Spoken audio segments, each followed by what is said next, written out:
पाकिस्तान में संतों को साईं बोलते हैं। तो वहां से 2 वर्ष पहले, बंटवारे से 2 वर्ष पहले ही वो वृंदावन आ गए थे।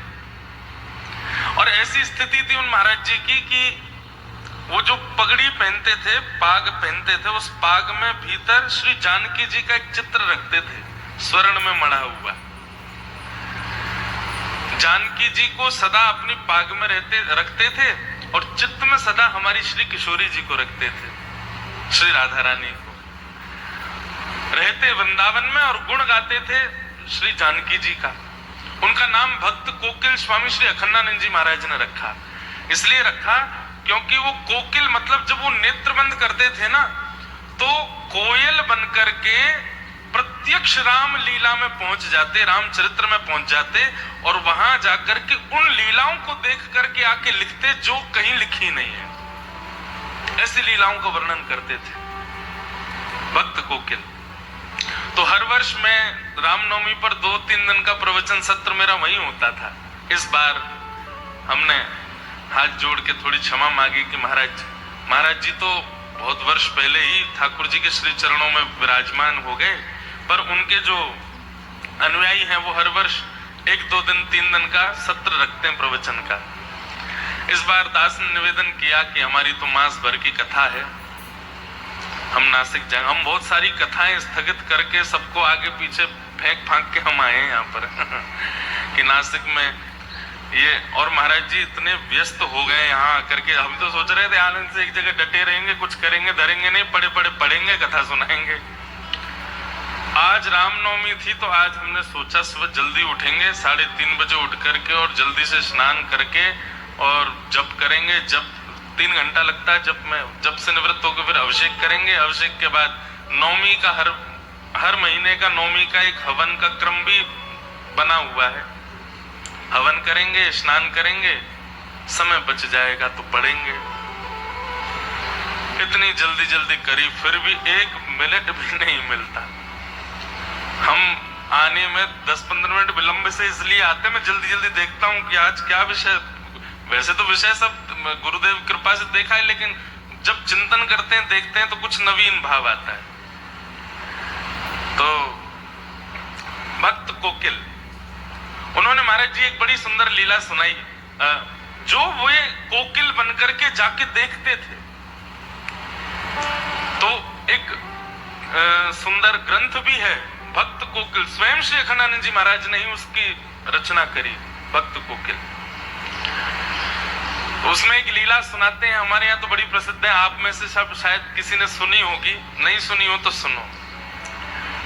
तो भक्त कोकिल वर्णन करते हैं, बोले एक बार दिव्य साकेत धाम, गोलोक धाम, वहां पर नित्य लीला चलती रहती है। ठाकुर जी सतयुग त्रेता द्वापर में पृथ्वी पर लीला करने आते हैं, पर जो लीला पृथ्वी पर द्वापर सतयुग में होती है वो लीला साकेत में और गोलोक धाम में नित्य चलती रहती है। साकेत में राघवेंद्र सरकार की लीला चलती है और गोलोक धाम में हमारे ठाकुर जी की लीला चलती है। वैकुंठ में श्रीमन नारायण भगवान विराजमान है, वहां मुक्ति प्रदान और मुक्ति के इच्छार्थी जो है उनसे भेंट आदि होती रहती है ठाकुर जी की। तो एक बार क्या हुआ, साकेत और गोलोक धाम दोनों अगल बगल में ही हैं। साकेत कहो तो देवताओं की अयोध्या, गोलोक धाम कहो तो देवताओं का वृंदावन। तो एक बार ऐसा हुआ, भक्त कोकिल वर्णन करते हैं कि श्री यशोदा मैया और श्री कौशल्या मैया दोनों के मन में भाव आयो कि चलो आपस में मिलनी हो जाए, दोनों मिलवे को मन बना में। तो श्री साकेत धाम से राघव जी को गोद में लेकर के कौशल्या मैया गई और श्री गोलोक धाम से लाला कन्हैया को गोद में लेकर के हमारी यशोदा मैया गई। दोनों के चित्त में एक साथ भाव आया मिलने जाएंगे। तभी बीच रास्ते में दोनों मिल गई। बोले अरे बहन मैं तो तुमसे ही मिलवे आ रही। बोले आज मेरे मन में भी भाव उठो कि मैं आपसे मिलवे चलूं, तो मैं गोलोक धाम आ रही। अरे बहन बड़ी पधारी, चलो गोलोक धाम ही चलो। और श्री कौशल्या जी को लेकर के यशोदा मैया गोलोक धाम आ गई। दोनों की गोद में लाला है, यहाँ राघव जी हैं, वहां हमारे ठाकुर जी हैं। दोनों मैया आई आकर के गोलोक धाम में सुंदर दिव्य महल में मैया विराजमान होगी, दोनों बालकों को आंगन में छोड़ दिया। राम कृष्ण दोनों आपस में क्रीड़ा कर रहे हैं। ऐसी लीला का दर्शन भक्त कोकिल कर रहे हैं। बोले आहा, दोनों कैसे हैं? मदन गोपाल हमारे राम, मदन गोपाल हमारे। चुप क्यों बैठे? आपका मौन है? गाओ सब लोग। मदन गोपाल हमारे राम, मदन गोपाल धनुष बाण धर विमल वेणु कर, धनुष बाण धर विमल वेणु पीत वसन और तन घन श्याम, पीत वसन और तन घन श्याम। हे मदन गोपाल हमारे राम, मदन गोपाल हमारे। तो कैसे हैं? बोले दोनों में कोई अंतर ही नहीं बता सकता, बिल्कुल एक जैसे हैं श्री कृष्ण और श्री राम। हमारे लाला थोड़े से नेक, बस दोनों में अंतर पहचानना हो तो एक ही तरीका है। बोले क्या? इनके नयन गंभीर हैं, इनके चपल विशेष। बोले जब राम जी को देखोगे ना तो राम जी के नेत्रों में आपको गंभीरता दिखेगी। बस नेत्रों से ही पहचाना जा सकता है, बाकी नाक, होठ, कान, गाल, हाथ, पैर सबरी गदमदरा से हैं ठाकुर जी। दोनों एक जैसे हैं, बिल्कुल कोई अंतर नहीं बता सकता। बोले अंतर पहचानना हो तो बस दोनों की आंखों में देखो, जिसके नेत्र गंभीर दिख रहे हो, धीर दिख रहे हो, गहरे दिख रहे हो, समझो ये राम जी हैं। और जिसके ऐसे चप्पल चप्पल इधर घूम रहे हैं, फिर इधर, तो कभी इधर घूम जाए बंदर की तरह, कभी उधर कूद जाए, बोले ये कन्हैया है। दोनों खेल रहे थे, खेलते खेलते छोटा सा धनुष बाण था राम जी का। सो हमारे बाल कृष्ण प्रभु ने, अब राम जी तो बेचारे सीधे साधे ठाकुर जी हैं, हमारे ठाकुर जी कभी उनके ऊपर चढ़ जाएं, कभी उनको घोड़ा बना दें, कभी उनकी चोटी पकड़ ले, चल मेरे घोड़े आगे खड़े। राम जी बेचारे भोले भाले, जैसे कहें वैसे करें। इतने में ही हमारे ठाकुर जी ने उनका छोटा सा धनुष जो था वो उनसे छीन लिया। अब बेचारे राम जी ऐसे भी नहीं है कि कहीं रोने लगे हो, चीखने लगे हो, छीन, बेचारे ले लियो तो ले लियो, चुपचाप देख रहे हो उन्हीं को। आहा, तभी सायंकालीन सत्र हो गया, दोनों मैयाओं की आपस में भेंट हुई, खूब बढ़िया प्रसाद पाया। अब मैया बोली, कौशल्या मैया, चलो बहन अब मैं चलूं वापस, फिर कभी आऊंगी दोबारा, अब की बार आप आना साकेत। यशोदा मैया बोली, अब कहा बताऊं जे बंदर की सी हड्डी है मेरे लाला के अंदर, इतना ऊधमी है या कहीं ले जावे मुंह को डर लगे, सब तोड़ फोड़ देवे, लेकिन फिर भी मैं आऊंगी कभी। दोनों माताएं आपस में मिल ली। अब जैसे ही वापस जाने लगी यशोदा मैया, श्री कौशल्या मैया, दोनों बालक खेल रहे हैं और धनुष बाण हाथ में लिए कौन बैठे हैं? श्री ठाकुर जी।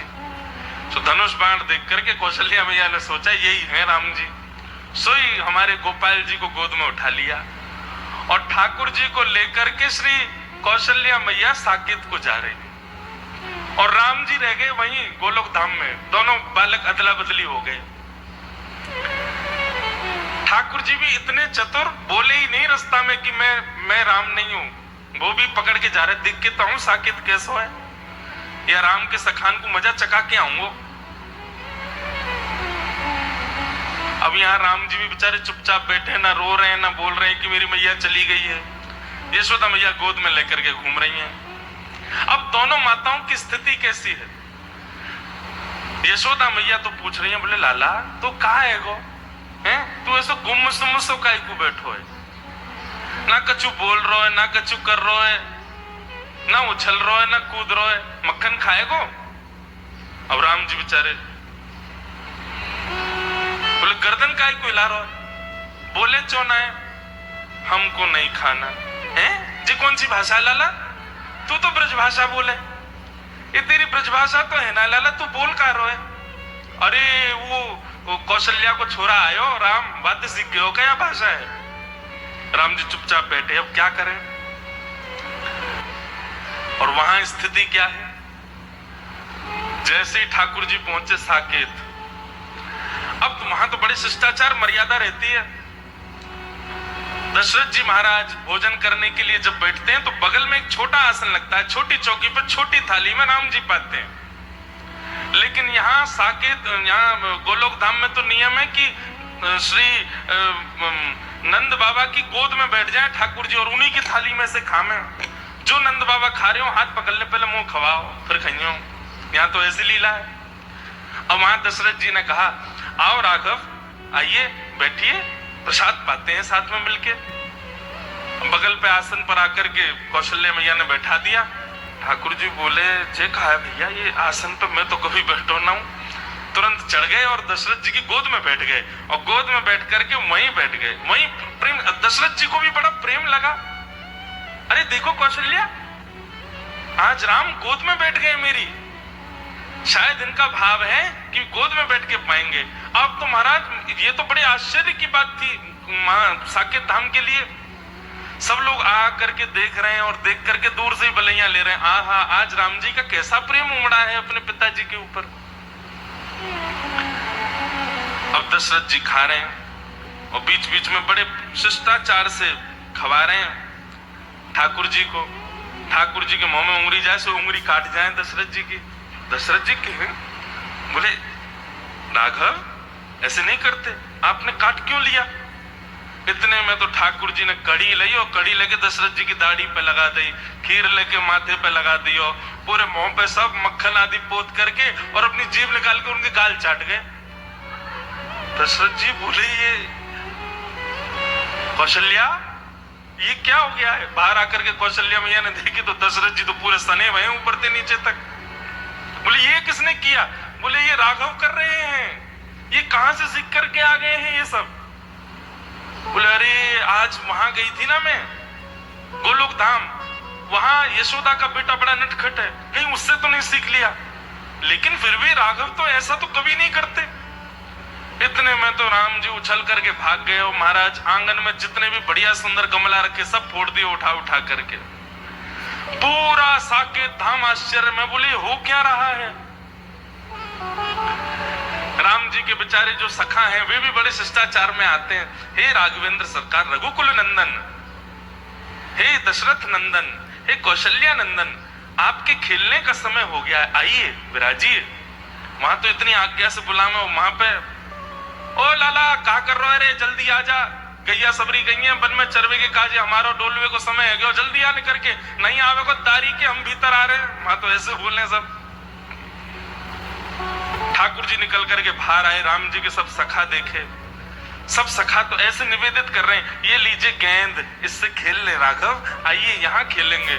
ठाकुर जी ने गेंद ली, एक दूसरे के मुड़े मारनी शुरू करी, पकड़ करके चोटी कोई को पेड़ पर चढ़ा दियो, कोई को नदी में फेंके आए, कोई के ऊपर चढ़ करके वही को घोड़ा बना दियो। बालक सब रोते रोते कौशल्या मैया के पास गए, बोले आज राम जी को क्या हो गया, बहुत मार रहे हैं हमको। और वहां स्थिति क्या है? दशरथ जी को वसुदेव नंद बाबा गोद में लेकर के बैठे हैं। राम जी से कह रहे हैं, लाला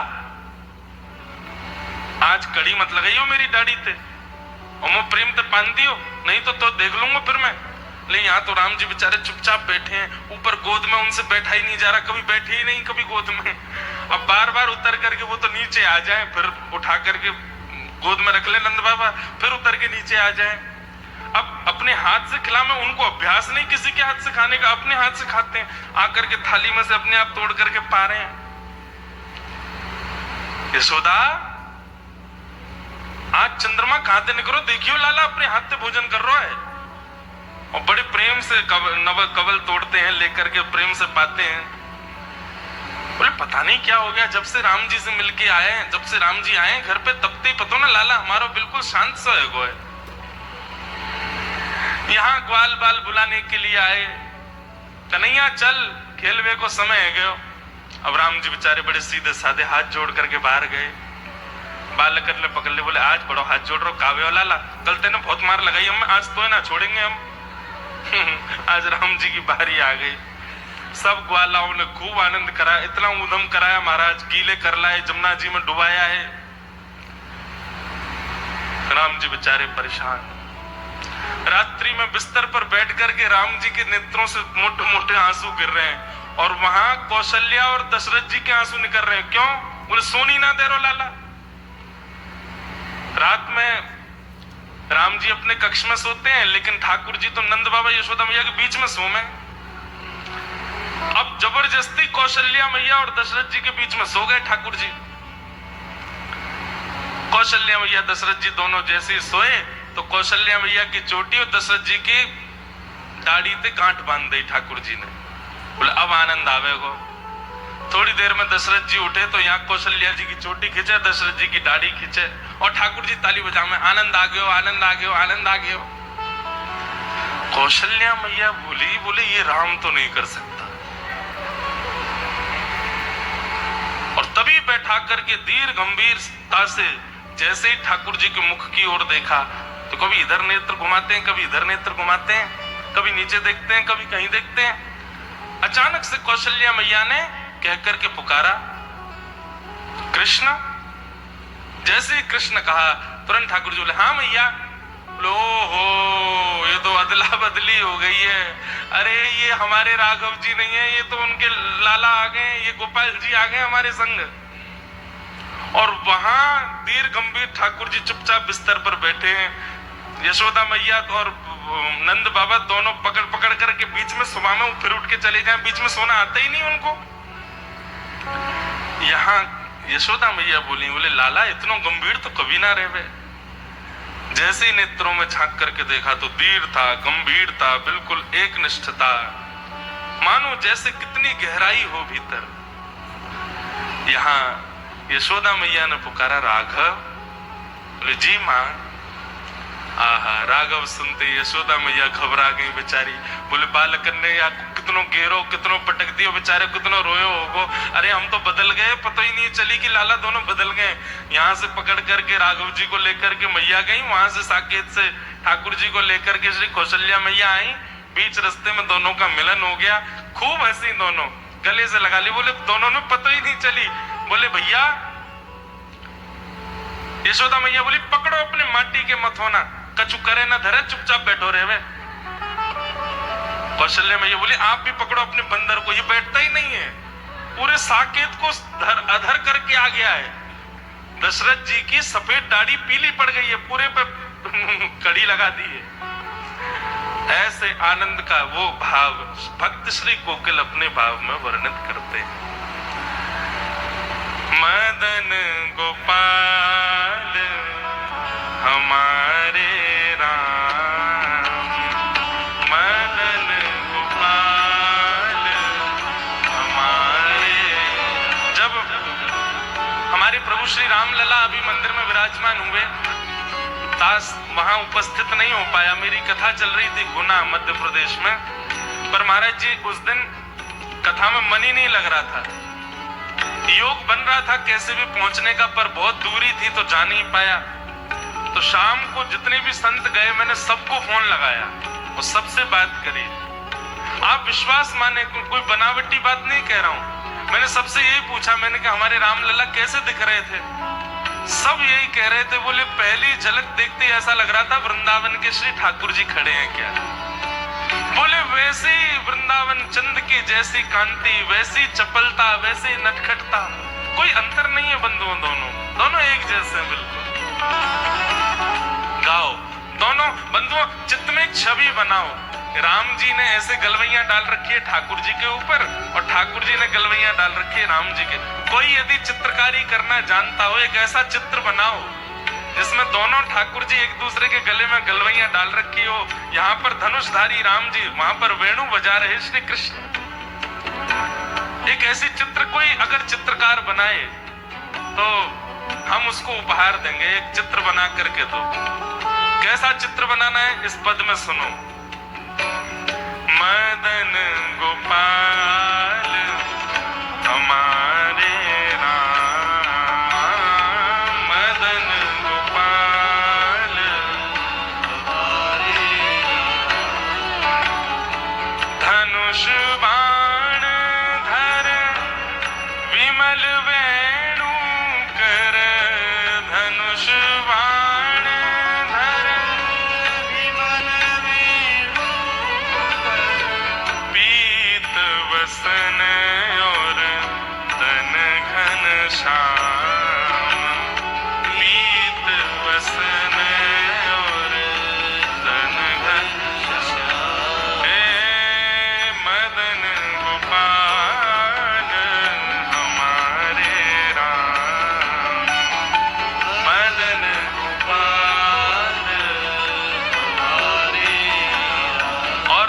की विशेषता क्या है? कितना सुंदर पद है ये।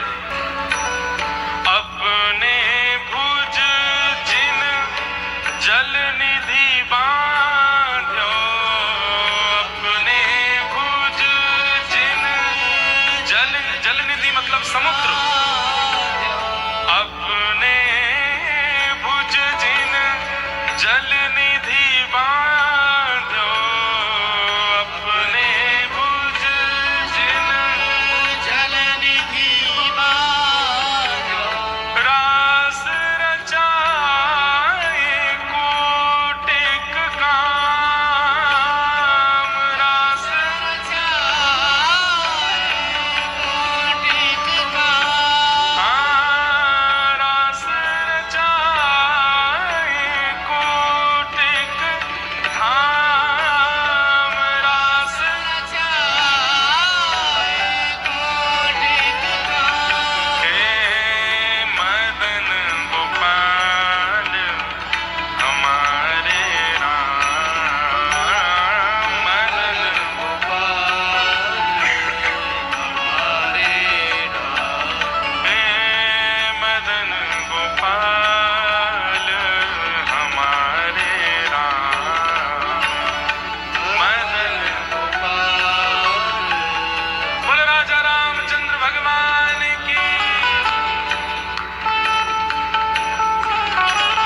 कितना सुंदर दर्शन है। एक वो है जो अपनी भुजा से जल निधि को बांध देते हैं, और एक वो है जो अथाह रस के रास के समुद्र को प्रकट करके रास विहार करते हैं।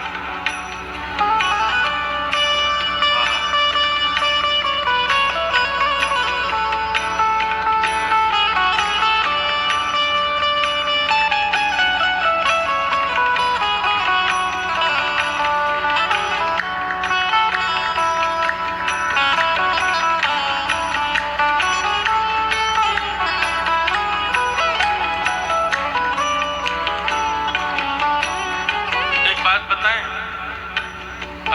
हमारे ठाकुर जी रास बिहारी कहलाए जाते हैं, परंतु असली रास बिहारी तो राम जी हैं। हमारे ठाकुर जी ने तो एक ही किया महारास, राम जी ने तो 999 रास किए हैं। ये फटिक शिला पर बैठे सुंदर किशोरी जी का जब श्रृंगार कर रहे हैं राम जी, उस समय क्या कर रहे हैं? ये 999वां रास चल रहा था ठाकुर जी का। हमारे भारत के कई संतों ने कई टीकाएं लिखी हैं, रामायण सतकोटि अपारा। एक महान पुरुष ने ठाकुर जी के राम जी के रासों के विषय में लिखा, राम जी ने कब कब रास किया। राम जी के रास की भी पदावलियां हैं, मैं गाता हूं कथाओं में। राम जी भी होली क्रीड़ा करते हैं, पतंग उड़ाते हैं श्री जी के साथ में, किशोरी जी के साथ में। राम जी की भी बड़ी रास लीला है। तो कहते हैं कि 999 रास राम जी कर चुके थे, 999वां रास चल रहा था फटिक शिला पर। तभी जयंत ने आकर के उसमें विक्षेप डाल दिया, चोंच मारी। तो राम जी को क्रोध आ गया। राम जी बोले अब हम रास नहीं करेंगे। बोले 1000 पूर्ण तो कर दो। बोले नहीं, अब तो जरा भंडारा द्वापर में ही करेंगे।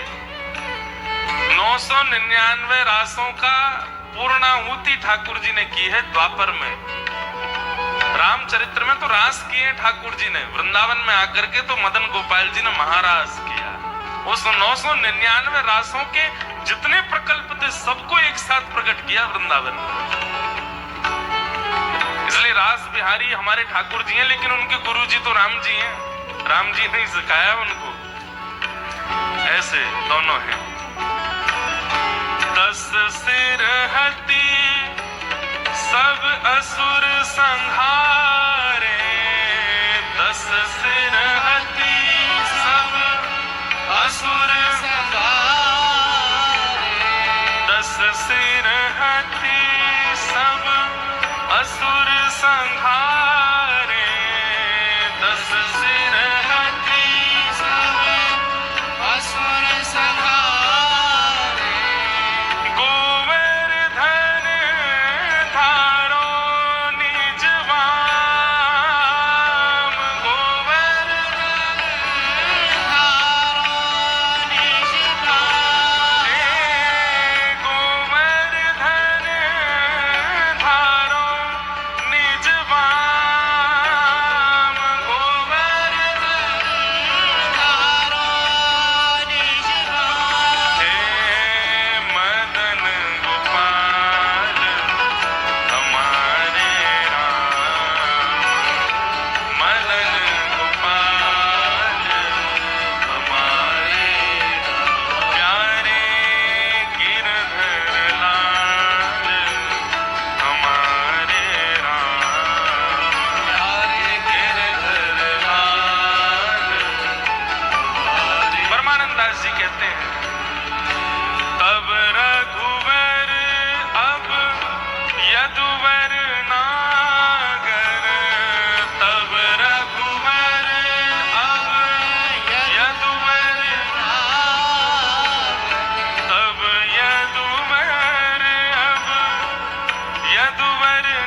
में कोई अंतर नहीं है भैया, एक ही है।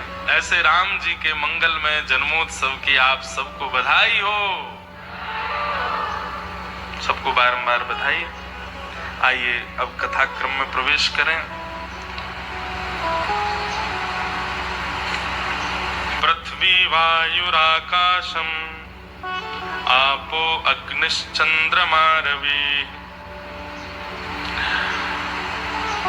पृथ्वी, श्री दत्त भगवान यदु महाराज को अपने 24 गुरुओं का वर्णन कर रहे हैं। बंधुओं,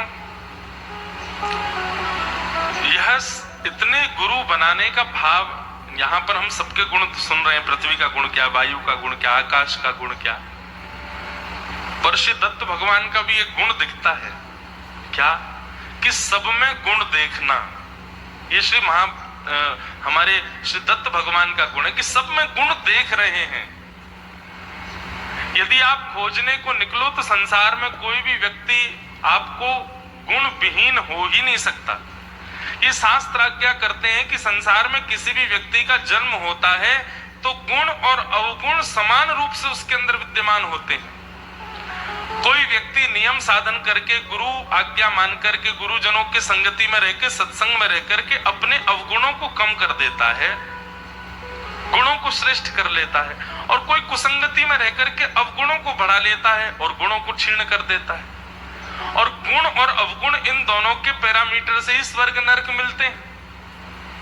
तो ये बात तो निश्चित है कि संसार में किसी का भी जन्म हुआ है तो दोनों गुण उसके अंदर विद्यमान हैं, सद्गुण भी हैं और अवगुण भी हैं। लेकिन पता है हम लोग मानव क्यों हैं?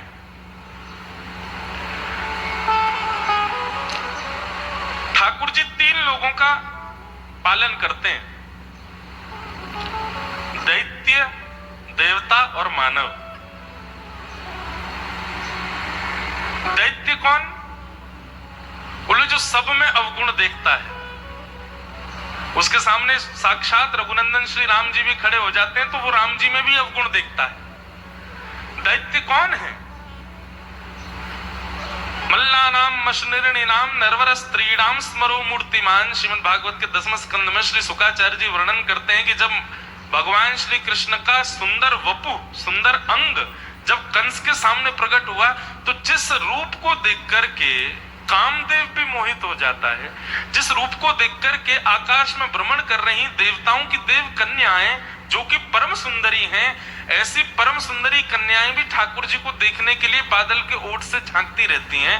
इतने सुंदर, इतने शीलवान, इतने कोमल, इतने आकर्षक श्री कृष्ण, वे जब कंस के सामने प्रकट होते हैं, वृत्तों को महावर्णन करते हैं, वृष्णी नाम पर देवते विदितो रंगम गथा साग्रज। जब अपने अग्रज के साथ भगवान श्री कृष्ण प्रवेश करते हैं तो इतने सुंदर, इतने प्यारे ठाकुर जी में भी कंस को अपनी मृत्यु का दर्शन होता है। वहां ठाकुर जी कंस को भयावह लग रहे हैं। इसका मतलब क्या है? दैत्य की परिभाषा का, दैत्य कौन? जो सब में अवगुण देखे, भगवान में भी अवगुण देख लेता है, वो दैत्य है और राक्षस है। माफ कीजिएगा, यदि कोई ठाकुर जी की या मंदिर में विराजमान ठाकुर जी की या फिर आपके घर के गोपाल जी की या किसी की भी अवहेलना करता है ना, दैत्य ही मानो उसको। जो ठाकुर जी के रूप में भी अवगुण देख ले वो दैत्य ही है। और देवता कौन? जो अत्यंत अवगुण युक्त व्यक्ति में भी गुण ही गुण देखें, वो देवता। और मानव कौन है? जो गुण भी देखता है और अवगुण भी देखता है। पहले जब किसी को देखता है तो पहले इंप्रेशन में या तो किसी को अवगुण दिख जाता है या किसी को गुण दिखता है, लेकिन एक सामीप्य होने के बाद जिसको गुण दिखा था उसको अवगुण भी दिखेगा, और जिसको पहले अवगुण दिखा था वो थोड़ा समीप में जाएगा तो उसको गुण का दर्शन भी होगा। जैसे उदाहरण के रूप में कहीं और क्या, जहां हमारे पास ही आ जाओ, आप हमको दूर से देख रहे हो, आप हमको कथा पंडाल में देख रहे हो, तो निश्चित हो सकता है कि आपको गुण का दर्शन हो रहा होगा। ये बढ़िया है, कथा सुनाते हैं, ठाकुर जी की सेवा करते हैं, डोलते रहते हैं, घूमते फिरते रहते हैं, आनंद करते हैं, खाते पीते मस्त रहते हैं। पर जब आप अत्यंत सामीप्य में आ जाओगे, आप हमारे संग ही रहने लगोगे, हम जहां जाएं वहीं चलोगे, जैसे खाएं वही खाओगे, जो पिए वही पियोगे, तो इतने सामीप्य में आने पर आपको मुझ में भी अवगुण दिखाई देगा। अति दूरात अति सामीप्य, दो स्थिति में अवगुण का दर्शन होता है। या तो किसी से बहुत ज्यादा दूर रहो तो भी उसका अवगुण दिखेगा। अवगुण दिखेगा मतलब अब किसी से मिलोगे ही नहीं तो मन में अपने आप ही बनता जाएगा, अच्छा ऐसा होगा, जरूर ये कर रहा होगा, जरूर ये खा रहा होगा, जरूर उसके मन में ऐसा चल रहा होगा, तो उसके अवगुण आ जाएंगे। और किसी के अति सामीप्य में रहोगे, बहुत समीप रहोगे, तो भी उसमें अवगुण का दर्शन हो जाता है। इतनी बड़ी बात हम क्यों समझा रहे हैं? मानव का स्वभाव क्या है, मानव का स्वरूप क्या है? वो गुण अवगुण दोनों की दृष्टि रखता है अपने अंदर। पर मानव को ना तो दैत्य बनना है कि अवगुणी अवगुण देखे, और ना ही देवता बनना है कि गुणी गुण देखे। तो मानव को कैसा बनना है? अन्यश्च दोष गुण चिंतनमाशु मुक्त्वा। किसी में भी दोष गुण का चिंतन करो मत। किसी में दोष दिख जाए,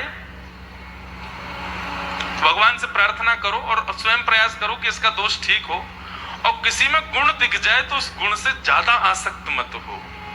मतलब किसी में अवगुण दिखे तो उससे भागो मत, उसको बिल्कुल विहीन मत समझो, और किसी में बहुत गुण दिख जाए तो उसके प्रति आसक्त मत हो। मध्यस्थ रहो, स्वयं को मध्य में रखो, तब हम मानव हैं। और मानव में भी श्रेष्ठ मानव है। दत्तात्रेय भगवान के जो 24 गुरुओं का ये वर्णन यहाँ पर श्री दत्त भगवान कर रहे हैं ना, इसका अगर आप चिंतन करो, मैं तो कर ही नहीं पा रहा हूं, यहाँ मंच पे बैठ के होता है, पर इस चिंतन से एक चीज समझ आती है कि श्री दत्त प्रभु का नजरिया कैसा है, उनकी दृष्टि कैसी है। वो गुण देख करके अत्यंत आसक्त भी नहीं है और अवगुण देख करके किसी का त्याग भी नहीं कर रहे। ये मानवीय स्वभाव होता है।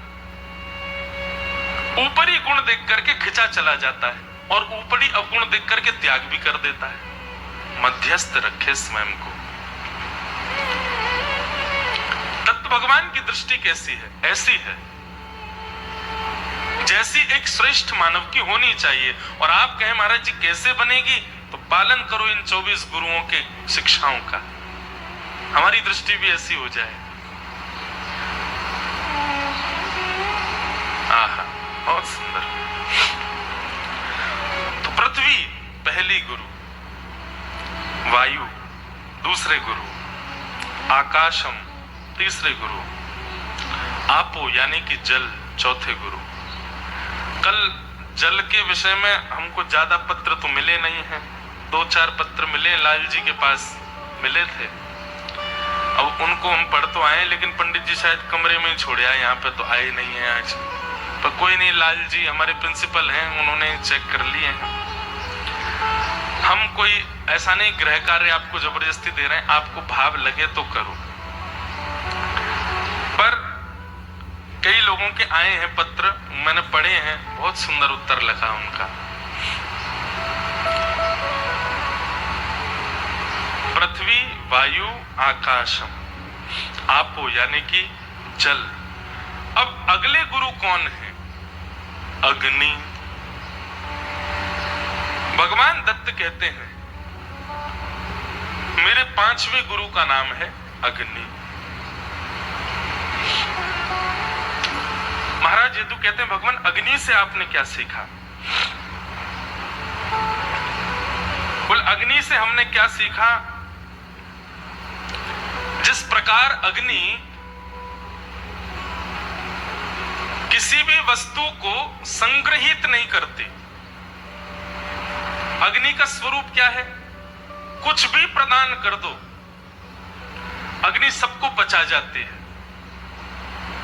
इसका मतलब ये नहीं है कि यहां भोजन की बात हो रही है, भोजन की नहीं हो रही है कि हमको कछू दे दो हम सब खा जाएंगे महाराज, सब हमारे पेट में नहीं, इसलिए अग्नि नहीं। अग्नि का भाव मतलब हमको कैसा भी व्यवहार प्राप्त हो, कैसी भी स्थिति प्राप्त हो, कैसा भी व्यवस्था प्राप्त हो, हम अग्नि के भांति सबको स्वीकार कर लें। कई लोग होते हैं वो अव्यवस्थित जीवन जैसे उनका हो जाता है तो विचलित हो जाते हैं। हमको ऐसे सोना प्रिय है, यदि ऐसे नहीं सो पाएंगे तो फिर अपने आप को अप्रिय मान लेंगे। हमको ऐसा भोजन प्रिय है, ऐसा नहीं होगा तो पेट नहीं भर पाएगा। कई लोग इतने ज्यादा आसक्त। एक चीज बंधुओं आप कभी नोट करें, हम तो करते हैं, आध्यात्मिक व्यक्ति में और गैर आध्यात्मिक व्यक्ति में अंतर कितना होता है। दोनों में एक विशेष अंतर आपको दिखेगा कि आध्यात्मिक व्यक्ति हर प्रकार की व्यवस्था स्वीकार कर लेता है, चाहे वो अव्यवस्थित ही क्यों ना हो। आध्यात्मिक व्यक्ति का यही लक्षण है कि वो हर प्रकार की सिचुएशन में एडजस्टमेंट उसको आता है। और सांसारिक व्यक्ति जो होता है ना, जो या फिर ऐसा कह लो आध्यात्मिक होने का आडंबर मात्र कर रहा है, बता तो रहा है कि मैं आध्यात्मिक हूं लेकिन है नहीं। क्यों? क्योंकि उसकी विपरीत व्यवस्था में वो विचलित हो जाता है।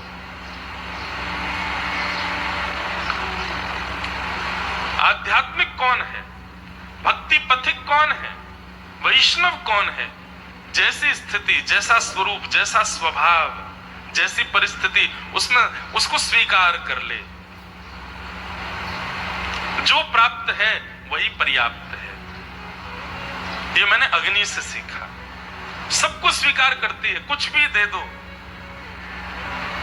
और अग्नि का मैंने दूसरा गुण क्या देखा कि अग्नि को कुछ भी दो पर वो सबको अग्नि ही बना देती है। कुछ भी प्रदान कर दो अग्नि को, सबको अग्नि बनाती। अग्नि का मतलब क्या होता है? अग्नि का मतलब पवित्र। संसार में एक बार को एक स्थान पर इकट्ठा हुआ जल भी अपवित्र हो सकता है, लेकिन अग्नि कभी अपवित्र नहीं हो सकती, कहीं की भी। अग्नि कहीं प्रज्वलित हो जाए, चाहे वो चिता में हो जाए, चाहे वो हवन में हो जाए, चाहे वो किसी के घर में हो जाए, कहीं प्रकट हो जाए, अग्नि जहां प्रकट है वहीं पवित्र है। अग्नि का स्वरूप क्या है? कुछ भी दे दो सबको पवित्र बना देती है। और पवित्र बनाने का स्वरूप क्या है? जैसे कुछ भी प्रदान करो अग्नि को, तो अग्नि उसके रूप को, उसके जैसे रूप को, मतलब यहां इस बात को ऐसे तत्व भगवान लेते हैं कि मानो कोई अपने रूप के अहंकार में व्यवस्थित था, कोई अपने गुण के अहंकार में व्यवस्थित था, लेकिन जैसे अग्नि के संपर्क में जाता, अग्नि उसके उस अहंकार को धूमिल करके उसको पवित्र कर देती है, उसको सम बना देती है। अब तुम्हारा कोई रूप नहीं है, अब तुम्हारा कोई स्वरूप नहीं है, तुम मेरी भांति ही एक पवित्र हो। ये मैंने अग्नि से सीखा। तीसरा अग्नि का गुण क्या है? अग्नि सब जगह है पर दिखती नहीं है। इस दीवार में भी अग्नि है, ऐसा नहीं है कि माचिस की तिल्ली में अग्नि है। अग्नि यहां है, इसीलिए तो स्पर्श कराने पर प्रकट हो रही है। इस कपड़े में भी अग्नि है। अग्नि की बस जरा सी उपस्थिति किसी रूप में यहां चाहिए, तुरंत वो अपना पूरा रूप प्रकट कर देगी। लेकिन अभी आप देखो, कहीं भी दिख रही है? दिखती नहीं है सब जगह विद्यमान है। हम में भी अग्नि है, पृथ्वी में भी अग्नि है, वृक्षों में भी अग्नि है, लकड़ी में भी अग्नि है, समिधा में भी अग्नि है, पत्थर में भी अग्नि है। अग्नि की उपस्थिति सब जगह है, पर परिस्थिति की अनुकूलता देख करके अग्नि स्वयं को सदैव गौड़ रखती है। अपने आप को उपस्थित रखते हुए भी अदृश्य मानती है। मैंने अग्नि से क्या सीखा कि सब जगह उपस्थित होते हुए भी सब जगह तुम्हारी सत्ता है, पर उसके बाद भी स्वयं को तृणादपि सुनीचेन, तृण से भी छोटा मान करके अपने आप को अदृश्य मात्र ही रखो। जब लंका जाने का प्रस्ताव हुआ कि लंका कौन जाएगा, सारे बानर उछलने लगे, हम जाएंगे, हम जाएंगे, हम जाएंगे। सबसे पूछा गया, हाँ भाई तो तुम कैसे जाओगे? बोले मुझे थोड़ा रेस्ट कर करके जाना पड़ेगा, इतने किलोमीटर बाद रुक जाऊंगा, फिर जाऊंगा, फिर रुकूंगा। बोले तुम्हारे लिए बीच में क्या कुर्सी लग रही है समुद्र में, तुम वहां रुकोगे? सब बानर अपने अपने भाव कहने लगे। एक बानर बोला मुझे भूख बहुत लगती, भोजन की सामग्री दे दो, भोजन करता हुआ चला जाऊंगा। अंगद जी महाराज बोले मैं चला तो जाऊंगा, लेकिन लौट के आने में मुझको थोड़ी सी अपने ऊपर आशंका लग रही है। वाल्मीकि रामायण में श्री वाल्मीकि जी वर्णन करते हैं, तभी श्री राम जी ने देखा कि सारे बानर जो आगे आगे उछल रहे थे, हमको भेजो, अपनी अपनी पराकाष्ठाएं बता रहे थे, अपनी योग्यताएं बता रहे थे, राम जी ने उनको स्वीकार नहीं किया। तो बोले समुद्र की तरफ मुख करके एक चट्टान पर एक बानर बैठा है, कौन? श्री हनुमान जी महाराज। सौम्य सरल और बिल्कुल मानो जैसे मुझे कुछ आता ही नहीं है, मैं तो उसका ज्ञाता ही नहीं हूं, मुझ में इतना बल ही नहीं है, ऐसा रूप धारण करके हनुमान जी बैठे कि मुझे तो आता ही नहीं है, मुझ में तो बल ही नहीं है।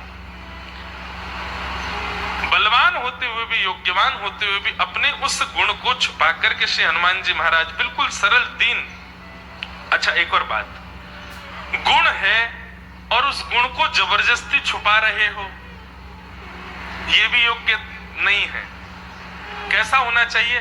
बोले गुण है परंतु वह गुण हम उसको प्रकट अपने मान यश के लिए करना नहीं चाहते कि हमारी वाहवाही हो, ये श्रेष्ठ बात है। एक तो क्या है, आपके अंदर कोई गुण है लेकिन जबरदस्ती फिर भी आप छुपा करके बैठे हो, अच्छा ठीक है, नहीं नहीं हमसे तो आता ही नहीं, आप करके दिखाओ।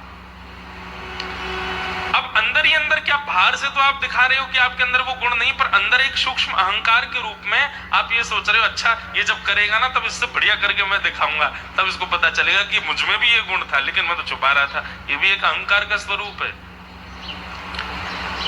गुण श्री हनुमान जी से सीखो। हनुमान जी गुण युक्त हैं, बल युक्त हैं, सब कुछ उनके पास है, परंतु अपनी योग्यताओं के लिए, अपनी श्रेष्ठताओं के लिए मेरा नाम यश प्रतिष्ठा हो, इसके लिए उस गुण का प्राकट्य नहीं कर रहे हैं। राम जी महाराज ने दूर से जब हनुमान जी को देखा तो जामवंत जी से कहा वो जाएंगे, उनको भेजो, वे ही जाएंगे। तब श्री जामवंत जी महाराज जाकर के उनको बताते हैं, उनके सारे गुण बताए, सारी योग्यताएं बताई, सारा बल बताया। हनुमान जी महाराज तब तक भी हिले नहीं, लेकिन जैसे ही कहा अगर तुम करके ये कार्य लाओगे तो राम जी का ये कार्य संपन्न हो जाएगा, राम कार्य संपन्न होगा मेरे करने से। तुरंत महाराज प्रचंड रूप धारण कर लिया हनुमान जी महाराज ने, और जैसे ही महाराज एक पर्वत के समान रूप धारण कर लिया, जामवंत जी से कहने लगे क्या करना है, तुरंत आज्ञा करिए, समय नहीं है मेरे पास में, बताइए मैं क्या करके आऊं। ऐसा गुण, ये अग्नि का स्वरूप है बंधुओं, जो श्री दत्त भगवान कह रहे हैं मैंने अग्नि से सीखा। अग्नि सब जगह विद्यमान है, पर जब प्रकट होती है तब भयावह रूप धारण करती है, प्रचंड हो जाती है, विशाल धारण रूप कर लेती है, और सब आश्चर्यचकित हो जाते हैं अग्नि कहां से आई। अग्नि सब जगह है पर वो अदृश्य रहती है। ये मैंने अग्नि से सीखा।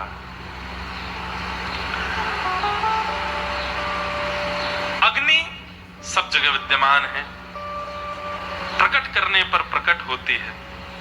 अग्नि से मैंने सीखा वो सबके रूप को अपने जैसा बना देती है, उसके अस्तित्व को, उसके अहंकार को नष्ट कर देती है। अग्नि से मैंने सीखा वो सबको पचा लेती है। एक गुण मैंने अग्नि से क्या सीखा कि अग्नि कभी भी गुणयुक्त और दोषयुक्त वस्तुओं का भाव नहीं रखती। मैंने एक बात पहले दिन ही कथा में कही थी बंधुओं, इन 24 गुरुओं में आपको एक एक चीज तो समानता दिखेगी लगभग, क्या सम है, समान है। सम है मतलब गुण और अगुण इन दोनों पर ज्यादा चिंतन नहीं कर रहे हैं ये 24 गुरु। अग्नि को पवित्र वस्तु दो स्वीकार है, अग्नि को अपवित्र वस्तु दो वो भी स्वीकार है। पवित्र वस्तु, इसमें पवित्रता, यह भी एक सूक्ष्म अभिमान है, अग्नि उसको भी नष्ट कर देती है। अपवित्र वस्तु, इसमें अपवित्र, ये एक दोष है, अग्नि के संपर्क में आके वो दोष भी नष्ट हो जाता है। मैंने अग्नि को अपना गुरु बनाया, ये ऐसी संपर्क साधती है जिसके भी संबंध में जाती है उसको सम बना देती है। इसलिए मेरे 5वें गुरु का नाम क्या है? अग्नि। ये 5वें गुरु हैं। अब अग्नि से और क्या सीखते हैं हम लोग? आप लोग चिंतन करो इस विषय पर। अग्नि हमें और क्या सिखाती है। मैं वैसे प्रयास करता हूं कि मैं कोई कसर छोड़ूं नहीं आप लोगों के लिए, तभी आपका दिमाग दौड़े। लेकिन फिर भी आप दौड़ाए आते हो, कुछ ना कुछ बढ़िया उत्तर लेकर के आते हो।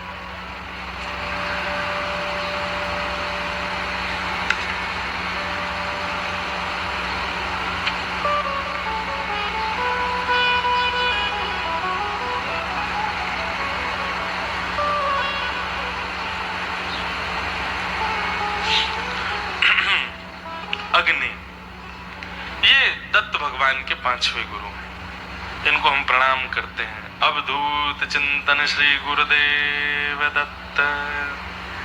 ऐसे पंच गुरुओं को प्रणाम करते हुए अब 6वें गुरु की चर्चा कल करेंगे। तब तक अब भागवत के विषय में हम लोग प्रवेश करें। कल कुंती ने भगवान की सुंदर स्तुति गाई और कुंती ने भगवान को स्तुति गाते हुए 2 बार नमस्कार किया। स्तुति के प्रारंभ में भी नमस्कार किया, स्तुति के अंत में भी नमस्कार किया। कुंती मानो हमको संकेत करना चाहती है कि हे वैष्णवों, सावधान हो जाओ, आप ठाकुर जी को नमस्कार के अलावा, प्रणाम के अलावा और कुछ भी प्रदान नहीं कर सकते, क्योंकि इसके अतिरिक्त आप जो कुछ भी ठाकुर जी को प्रदान करते हैं वे सब वस्तु ठाकुर जी के द्वारा ही आपको प्रदान की गई है। हम कुछ भी दें ठाकुर जी को, वो वस्तु ठाकुर जी की कृपा से हमको मिली है। अब हम ठाकुर जी को अर्पित करने के बाद अपने ऊपर अहम करते हैं कि हमने प्रदान की। आपने पुष्प की सुंदर माला पहना बना करके ठाकुर जी को दे दी और फिर सबको कहने दे आज दत्त भगवान ने मेरी वाली माला पहनी है, आज दत्त भगवान को जो चंदन लगाई मैंने ही घिसा था, आज दत्त भगवान का जो वस्त्र पोशाक मैं ही लेके आया था।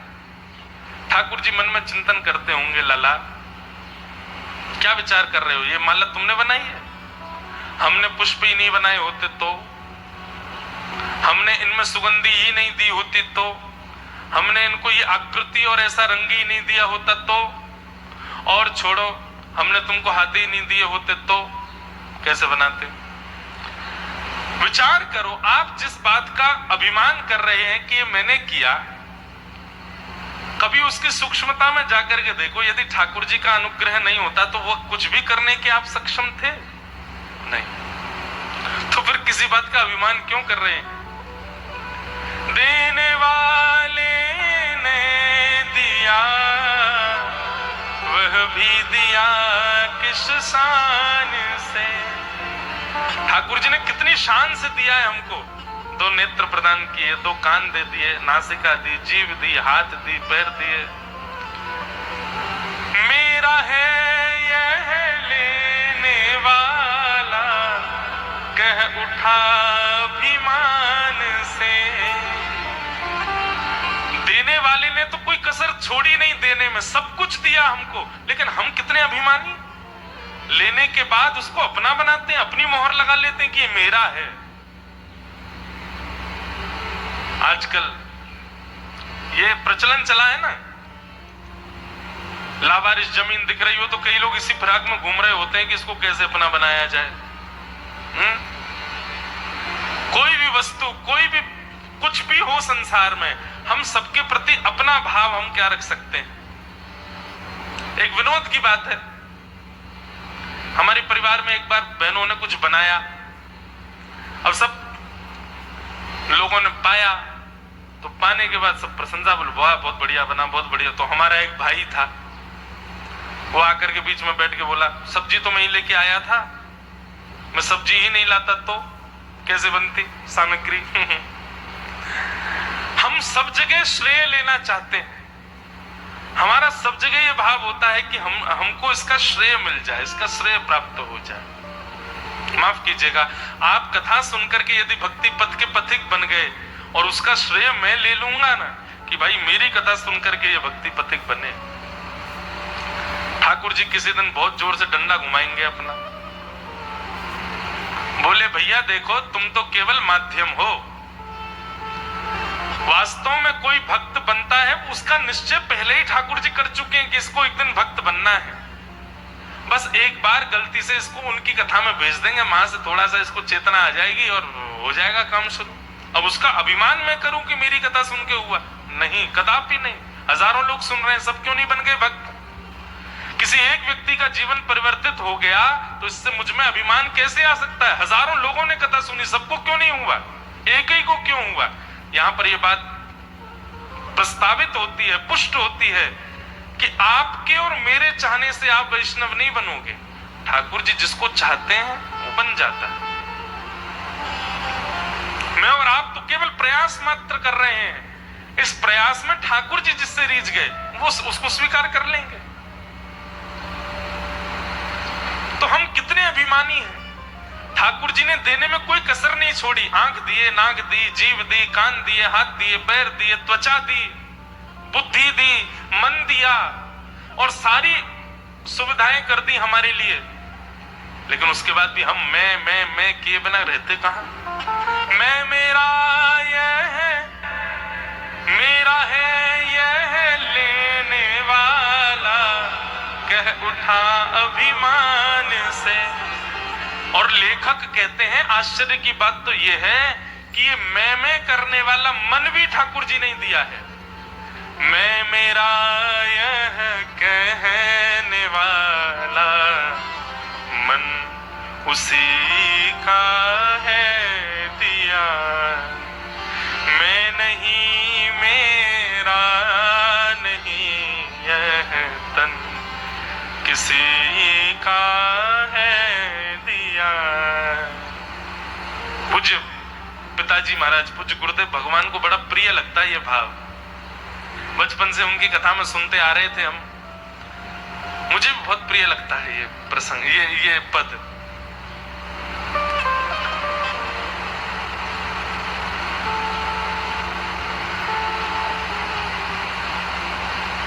एक सुंदर पंक्ति है महाराज जी इसी पद की। तो फिर हमारा जन्म हुआ किस लिए है? हम संसार में आए क्यों हैं?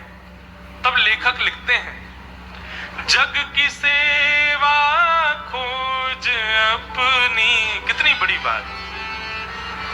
हम किस लिए आए संसार में? यदि कोई पूछे तो उत्तर दीजिए। जग की सेवा खोज अपनी। और ये कैसे संभव होंगी दोनों बातें? बोले प्रीत हरि से कीजिए, हरि से प्रीति करो। जग की सेवा का भाव और अपनी खोज, ये दोनों स्थिति आपकी अपने आप प्रकट हो जाएंगी। जग की सेवा खोज अपनी, प्रीत हरि से कीजिए। जिंदगी एक राज है, यह जान कर जी लीजिए। जिंदगी एक राज है भैया। कब कौन सा पत्ता खुलता है, कब कौन सा भेद खुलता है, कब कौन सा पत्र खुलता है, कुछ नहीं पता। ये संसार, ये हमारा जीवन एक राज है जो ठाकुर जी ने बनाया है। बना करके पर्ची रखी हुई है, धीरे धीरे खोलते चले जाते हैं। बस अपने जीवन को राज समझ करके जी लीजिए। जिंदगी एक राज है, यह जान कर जी लीजिए। क्यों जिए हम? क्योंकि जिंदगानी का खिला मधुवन किसी का है दिया। मैं नहीं, मेरा नहीं, यह तन किसी का है दिया। तो कुंती अपनी स्तुति में कहती है, आप ठाकुर जी को कुछ नहीं दे सकते। मैं सोने का छत्र चढ़वा दूं, मैं चांदी का गेट लगवा दूं, मैं शिखर पर ध्वजा चढ़वा दूं, ठाकुर जी को पोशाक चढ़ा दूं, चंदन घिसके उनके तन पर लगा दूं। आपके चाहने से संभव नहीं। आप केवल एक वस्तु दे सकते हैं ठाकुर जी को। कुंती कहती है क्या? दोनों हाथ जोड़ करके, सर झुका करके केवल नमस्कार कर सकते हो उनको। न मन, ये मन मेरा नहीं है नाथ, अब ये मन आपका है। आप केवल यही दे सकते हो, अपना चित्त दे सकते हो ठाकुर जी को। इसके अतिरिक्त जो कुछ भी आप ठाकुर जी को दे रहे हो वो सारे विधान ठाकुर जी ने ही बनाए हैं। उसके अतिरिक्त बहुव्यंजन ये ठाकुर जी स्वीकार कर भी रहे हैं, इसकी कोई जानकारी नहीं है, इसकी कोई जिम्मेवारी भी नहीं है, पर हाँ मन अर्पित कर रहे हो तो उसको जरूर ठाकुर जी स्वीकार करते हैं। हाँ, मन,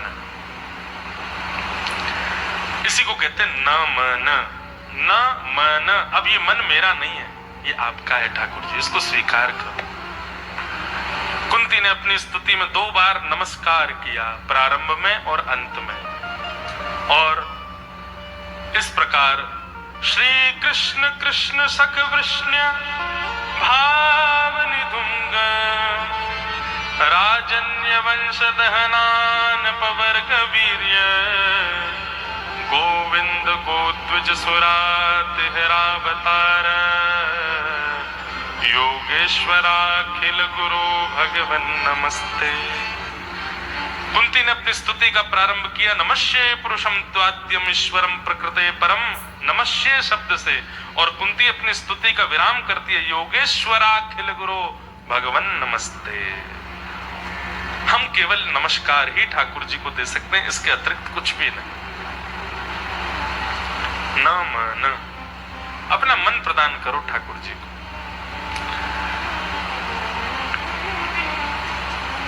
गोपियां जब गोपी गीत गाती हैं तो गोपी गीत गाने से पहले गोपियां प्रणय गीत गाती हैं, और उस प्रणय गीत में गोपियां भगवान से क्या कहती हैं?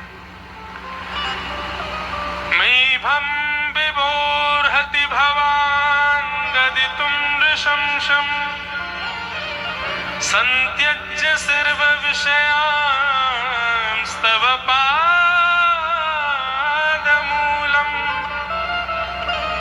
भक्ता भजस्व दुर्वग्रहमान् त्यजास्मान् देवो यथादि पुरुषो भजते मुमुक्षुम्।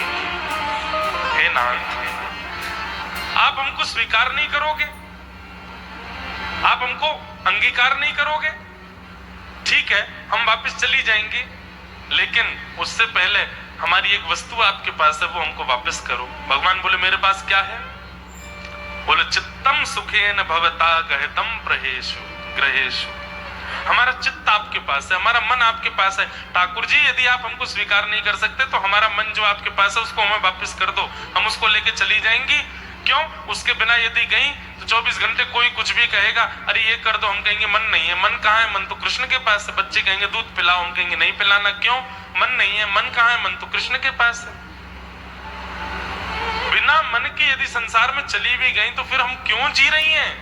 बिना मन के कौन जीता है ठाकुर जी?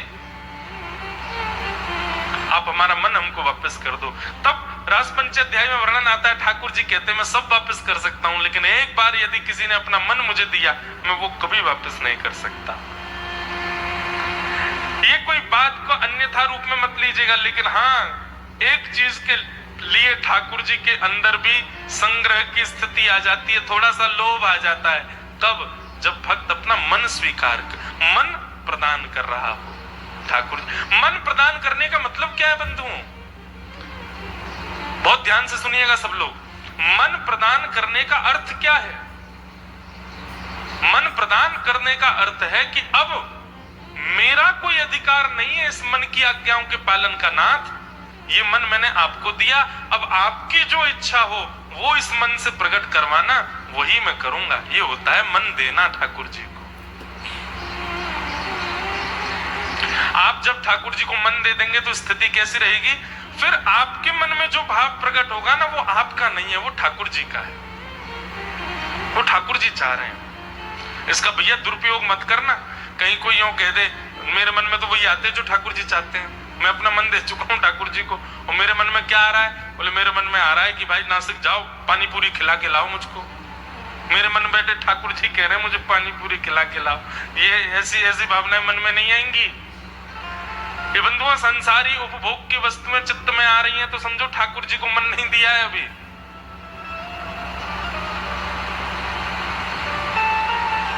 मन ठाकुर जी को दोगे तो मन क्या कहेगा? श्री सूरदास जी कहते हैं मन रे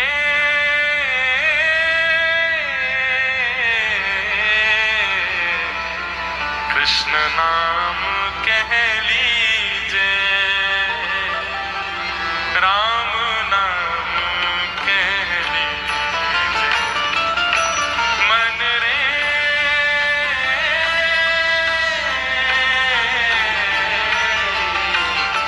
कृष्ण नाम कह लीजे। ठाकुर जी को जब मन दोगे तो मन ऐसा हो जाएगा। मन क्या कहेगा? गुरु के वचन अटल कर मानो, साधु समागम कीजे। गुरु के वचन अटल करे मानो, सब लोग गाओ। साधु समागम कीजे। गुरु के वचन सत्य कर मानो, साधु समागम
आपका स्वीकार कर लिया, आपने ठाकुर जी को दे दिया, तो फिर संसार की किसी भी वस्तु की उपभोग की इच्छा चित्त में नहीं जगेगी। आप फिर ये मत बहाना लगा देना मेरा पिज्जा खाने का मन है, ठाकुर जी चित्त दे दिया ना, वही इच्छा प्रकट कर रहे हैं। नहीं, ठाकुर जी को चित्त दे दिया तो भोजन पानी का भी मन नहीं होगा, भूख प्यास भी नहीं लगेगी। बस दिन रात उन्हीं क्रियाओं को करने की इच्छा चित्त में बार बार जगती रहेगी जिससे वो रीझ जाए। पढ़िए सुनिए भगत भागवत और कहाँ कछु कीजे, कृष्ण नाम रस बहो जात है, तृषावंत है पीजे। ये स्थिति हो जाएगी। गुरु के वचन अटल कर मानो, साधु समागम कीजे।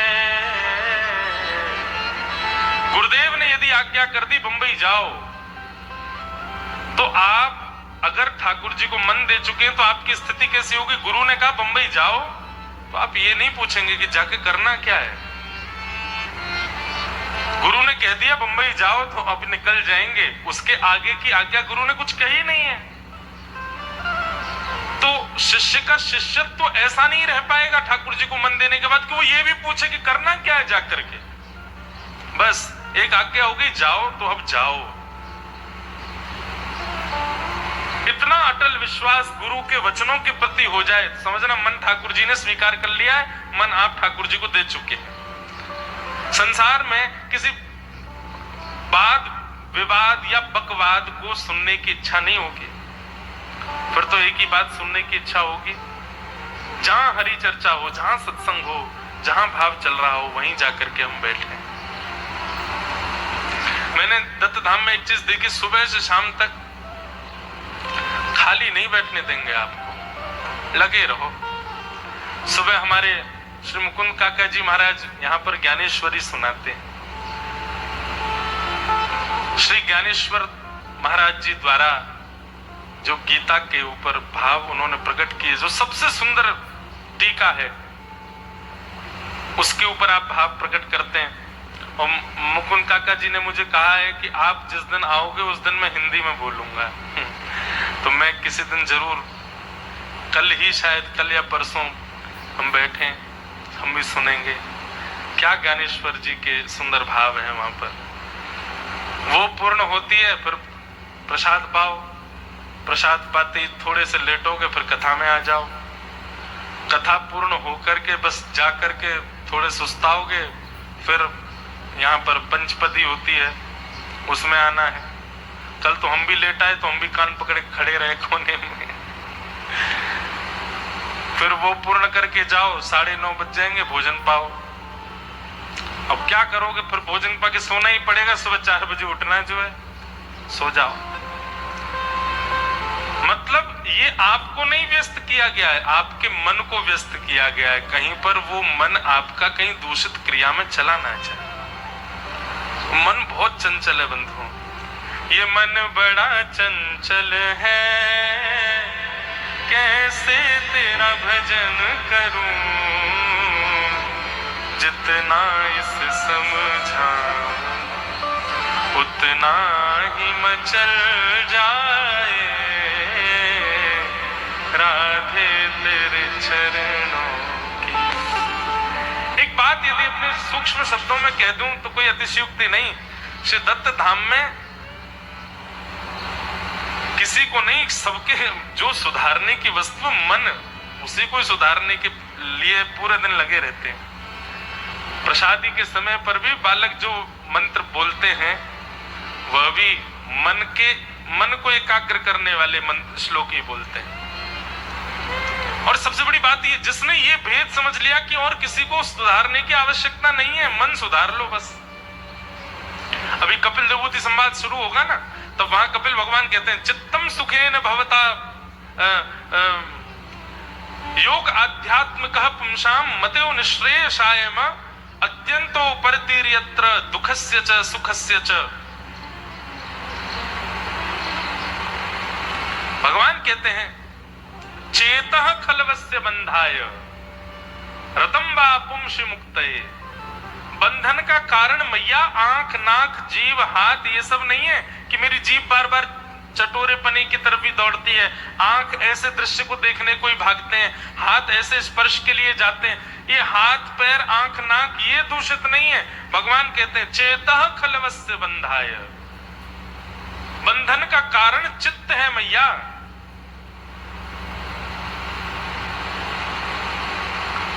इंद्रियों को नहीं सुधारना है, मन को सुधारना है। और मन कैसे सुधरेगा, उसके लिए भगवान एक ही उपाय बताते हैं, बोले संग सुधरा और मन सुधरा। संग बिगड़ते ही मन बिगड़ जाएगा। यहां सुबह से शाम तक आपको किसी दूषित व्यक्ति का संग हो ही नहीं पाएगा, कर ही नहीं पाओगे, जाओगे कहां? पूरे दिन लगे रहो, जो नियम है उन्हीं में ही।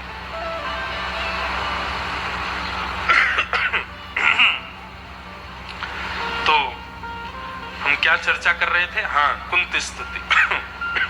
न मन, भगवान को मन दोगे तो मन कैसा हो जाएगा? ऐसा हो जाएगा जैसा सूरदास जी बता रहे हैं। तब मानो कि ठाकुर जी को मन दिया है। कुंती ने भगवान की स्तुति गाई, भगवान अपने रथ पर आरूढ़ हो गए कुंती से मिलकर के, और जैसे ही भगवान द्वारिका को प्रस्थान करने लगे, इतने में ही पांडवों में खड़े युधिष्ठिर जी महाराज जोर जोर से हुंकरियों से रोने लगे। भगवान ने जैसे देखा अब कोई रो रहा हो तो गाड़ी हम लोग रोक लेते हैं, ठाकुर जी ने भी अपना रथ रोक लिया। अब बोले अब तुमको क्या हो गया? भगवान 3 बार रुक चुके हैं अब तक द्वारिका जाने से। पहले चढ़े रथ में तो उत्तरा दौड़ी दौड़ी आ गई, ब्रह्मास्त्र छोड़ दिया, उसको बेचारी को बचाया तो कुंती ने रोक लिया। अब कुंती की स्तुति सुनकर के जैसे चलते बने तो युधिष्ठिर जी रोने लग गए।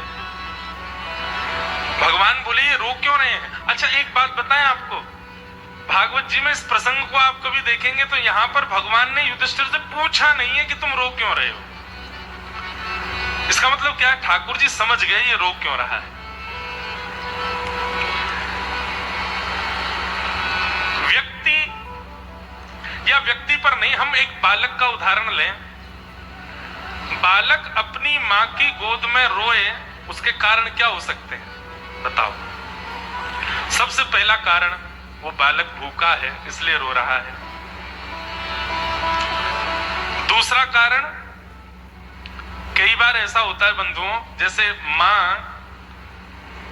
ऐसे हमारी तरफ उत्तर भारत में ऐसे घूंघट कर लेते हैं, सिर के ऊपर से आगे तक घूंघट ले आते हैं, और बालक गोद में ले लें तो बालक अपनी मां को पहचान नहीं पाता, घूंघट बीच में आ जाता है तो बालक रोने लग जाता है। वो अपनी मां को ही देख के रोता है, फिर भागता है, बोले कौन भूतनी आ गई है ये घूंघट करके। या फिर घूंघट ना भी करें तो कई बार माताएं इतना ज्यादा अपना श्रृंगार कर लेती हैं कि उनका बच्चा उनकी गोद में ही नहीं पहचान पाता, ये वही है जिसने मुझे जन्म दिया, इसका रूप ये वैसी तो दिख नहीं रही है, बदल गई अब तो। अच्छा देखो, ये भी एक वास्तविकता है कि श्रृंगार किया जाता है सबको रिझाने के लिए, लेकिन बालक, छोटा बालक जिसको ज्यादा भेद पता नहीं है, वो अत्यंत श्रृंगार युक्त मैया को देख के भी भयभीत होता है। ये वो तो है ही नहीं जो मेरी थी। ऐसे ठाकुर जी हैं। यहां मैं श्रृंगार का विरोध नहीं कर रहा हूं, मेरा खुद का इतना श्रृंगार होता है व्यासपीठ पे, देखो। श्रृंगार का कोई विरोध नहीं है, लेकिन हम जो विषय सुन रहे हैं उस पर चलें। क्यों रोता है बालक? या तो भूखा है, किसी पीड़ा में है, उसको दर्द हो रहा है इसलिए रो रहा है, और कोई दर्द नहीं है, पीड़ा नहीं है, भूख नहीं है, फिर भी मां की गोद में रो रहा है, इसका मतलब मां ने घूंघट किया है या फिर बहुत श्रृंगार करके अपना रूप, मतलब बालक अपनी मां को पहचान नहीं पा रहा है इसलिए रो रहा है। युधिष्ठिर के रोने का कारण क्या है? पीड़ा तो अब है नहीं, पीड़ा तो भगवान ने सारी दूर कर दी, महाभारत युद्ध जिता दिया, राज्य गद्दी मिल गई, सब कुछ ठीक हो गया, अब तो कोई पीड़ा बची नहीं। अब क्यों रो रहा है? भगवान बोले ये मेरे रूप को जानता नहीं है, ये मुझे अभी पहचान नहीं पा रहा है। नहीं तो बंधुओं, अच्छा एक बात आप बिल्कुल स्पष्टता से बताना, सामान्य व्यक्ति रोए उस पर इतना प्रश्न नहीं, लेकिन व्यासपीठ पर बैठा कोई वक्ता है, यदि वो कभी रोने लग जाए, संत महात्मा साधु कभी विचलित सा दिखाई दे जाए तो आश्चर्य की बात हो जाएगी। बोले ये कैसे विचलित हो सकते हैं, इनके तो सदा भगवान साथ में रहते हैं, ये कैसे रो सकते? मतलब ठाकुर जी जिसके संग है, ठाकुर जी पर जिसको अटूट विश्वास है, वो रुदन नहीं कर सकता, और वो फिर भी रुदन कर रहा है, इसका मतलब उसके विश्वास में कहीं कमी है। भगवान बोले ये युधिष्ठिर को हम पे विश्वास है नहीं है।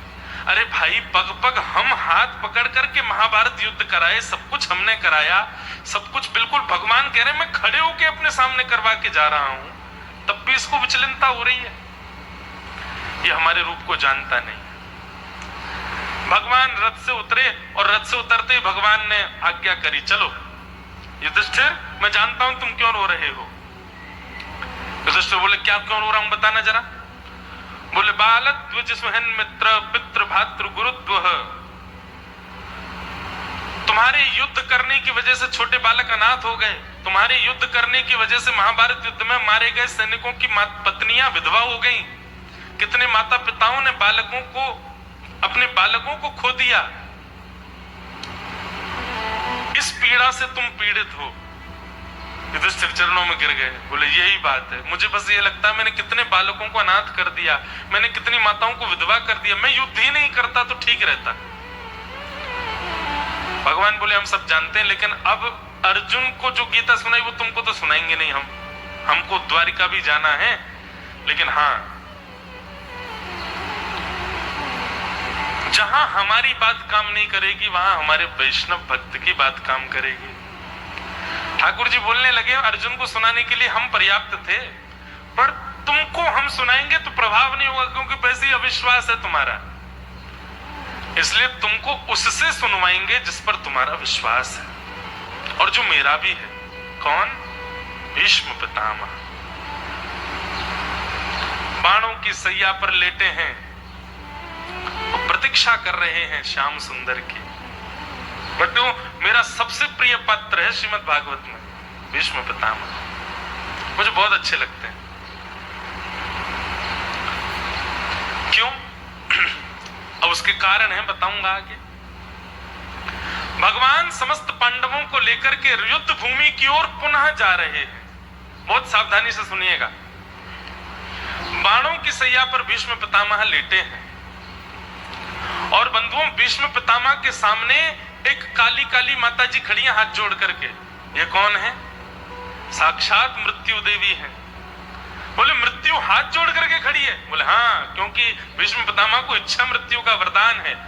मृत्यु देवी आज्ञा मांग रही है, मैं कब आऊं।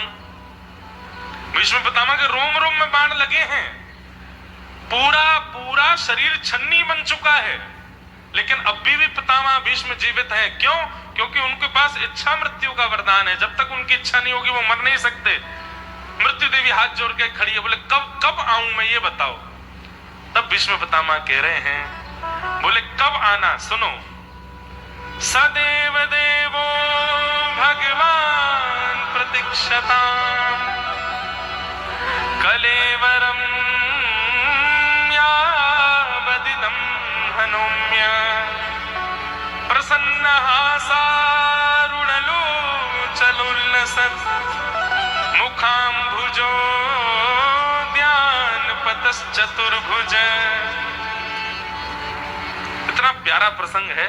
भीष्म पितामह कह रहे हैं, बोले पीत वसन पहने श्याम वर्ण के श्री द्वारिकाधीश शंख चक्र गदा पद्म धारण करके, मोर पिच्छ अपने सिर पर धारण करके, मंद मंद मुस्कुराते हुए अपने कमल नेत्रों से जब मुझको देखेंगे, मेरे सामने खड़े हो जाएंगे, उनकी तन की सुगंधी, उनके तन की चंदन की सुगंधी को लेकर के वायु जब मेरी नासिका को स्पर्श करेगी, उनके तन से स्पर्श करके वायु जब मेरे तन का स्पर्श करेगी, ये संयोग जब होगा तब मैं उनका दर्शन कर रहा हूंगा। और दर्शन करते करते जैसे ही मेरी पूर्णता होगी मैं नेत्र बंद कर लूंगा। हे मृत्यु देवी, तब तुम आ जाना। लेकिन जब तक ये योजना नहीं बने, जब तक श्याम सुंदर नहीं आए, द्वारिकाधीश मेरे सामने आके खड़े नहीं हूं, मैं खबरदार, छूना नहीं मुझको। अब पता चला भगवान का 3 बार रथ क्यों रुक गया था। मृत्यु देवी कह रही थी, बोले प्रभु बिना पैसा की नौकरानी बना लिया, इसने मरी नहीं रहा है, कह रहा। बोले पहले ठाकुर जी को बुलाओ तब जाऊंगा मैं। बोले नाथ आप चलो, कैसे भी चलो। तब युधिष्ठिर के रुदन का बहाना लेकर के भगवान समस्त पांडवों को लेकर के भीष्म पितामह के पास गए। बंधु, यहां मैं एक बात हर कथा में सबको कहा करता हूं, मैं भीष्म स्तुति कभी नहीं भी कहता हूं, जल्दी में होता हूं, तो ये बात मैं जरूर कहता हूं अपनी कथा में। आप सब भी बहुत ध्यान से सुनिएगा बंधु। क्या भीष्म पितामह से एक भाव सीखो। क्या ये इच्छा मृत्यु का वरदान केवल भीष्म पितामह को नहीं मिला है, इच्छा मृत्यु का वरदान पृथ्वी पर जन्म लेने वाले हर मानव को मिला है। पर आश्चर्य की बात यह है, विडंबना की बात यह है कि इस पृथ्वी पर जन्म लेने वाले मानव, हम आप सब, हम लोग भी, हमने कभी इच्छा मृत्यु प्रकट ही नहीं की। आज तक हम आप सब लोगों ने कभी विचार किया कि हमारी मृत्यु हो तो कैसी हो? मैं कथाओं में कहा करता हूं, व्यक्ति हर उस विषय के बारे में सोच लेता है जो भविष्य में घटने वाला है। स्कूल कहां पढ़ूंगा, कॉलेज कहां जाऊंगा, ब्याह कैसी लड़की से करूंगा, कैसे लड़के से ब्याह करूंगी, पुत्र होगा तो उसका नाम क्या रखूंगी, पुत्री होगी तो उसका नाम क्या रखेंगे, बच्चे कौन से स्कूल में पढ़ेंगे, बच्चों का ब्याह कैसे घर में कराएंगे, फिर नाती पोते होंगे उनको कैसे खिलाएंगे, घर कहां बनाना है, नासिक में कैसी जगह रहना है, सब कुछ विचार कर लेते हैं आप। और उन सब बातों को विचार कर लेते हो जिनके बारे में आपके पास गारंटी भी नहीं है कि जो आप सोच रहे हो वो होगा। पर ठाकुर जी ने एक गारंटी हमको जन्म से ही देकर के भेजी है कि तुम बेटा एक दिन मरोगे, चाहे कुछ कर लेना, एक दिन तुम्हारी मृत्यु निश्चित है। जो गारंटी में हमारे पास है कि हमारा उनको मर ही जाना है, हमारी मृत्यु है ही एक दिन, हमने उसके विषय में कभी चिंतन नहीं किया। इच्छा मृत्यु का वरदान सबको मिला है, पर इच्छा मृत्यु प्रकट की नहीं है कभी किसी ने। इच्छा मृत्यु का भाव किसी ने प्रकट किया नहीं है। इसीलिए भैया आज गोदावरी जी के तट पर बैठे हो, श्री दत्त भगवान के चरणों में बैठे हो, नासिक में बैठे हो, आज ही एक इच्छा मृत्यु रखिए। मेरी क्या इच्छा है कि मेरे प्राण कब निकले। पीतांबरी कसी हो, मुखड़े पे एक हंसी हो, छवि मन में ये बसी हो, जब प्राण तन से निकले। श्री गंगा जी का तट हो, यमुना का वंशीवट हो, मेरा सांवरा निकट हो, जब प्राण तन से निकले। इतना तो कहना स्वामी, जब प्राण तन से निकले। आज ही विचार कीजिए। और हम आपको एक बात व्यासपीठ से कह दें, मैंने अपने सामने कई वैष्णवों को देखा है इच्छा मृत्यु प्राप्त करते हुए। हमारे खुद के नाना जी पंडित श्री कृष्णलाल शास्त्री जी, उनका मैंने दर्शन किया। जैसी जैसी उन्होंने इच्छा प्रकट की वैसे ही उनके प्राण भगवत धाम को प्रस्थान किए। हमारे पूज्य पिताजी महाराज के पूज्य गुरुदेव भगवान अनंत श्री विभूषित हमारे पूज्य दादा गुरुदेव श्री रामानुज प्रपन्नाचार्य गुरुदेव भगवान महाराज जी, हमारे पूज्य पिताजी के गुरुजी पूज्य श्री रामानुजाचार्य जी महाराज, वे कभी दीक्षा नहीं देते थे।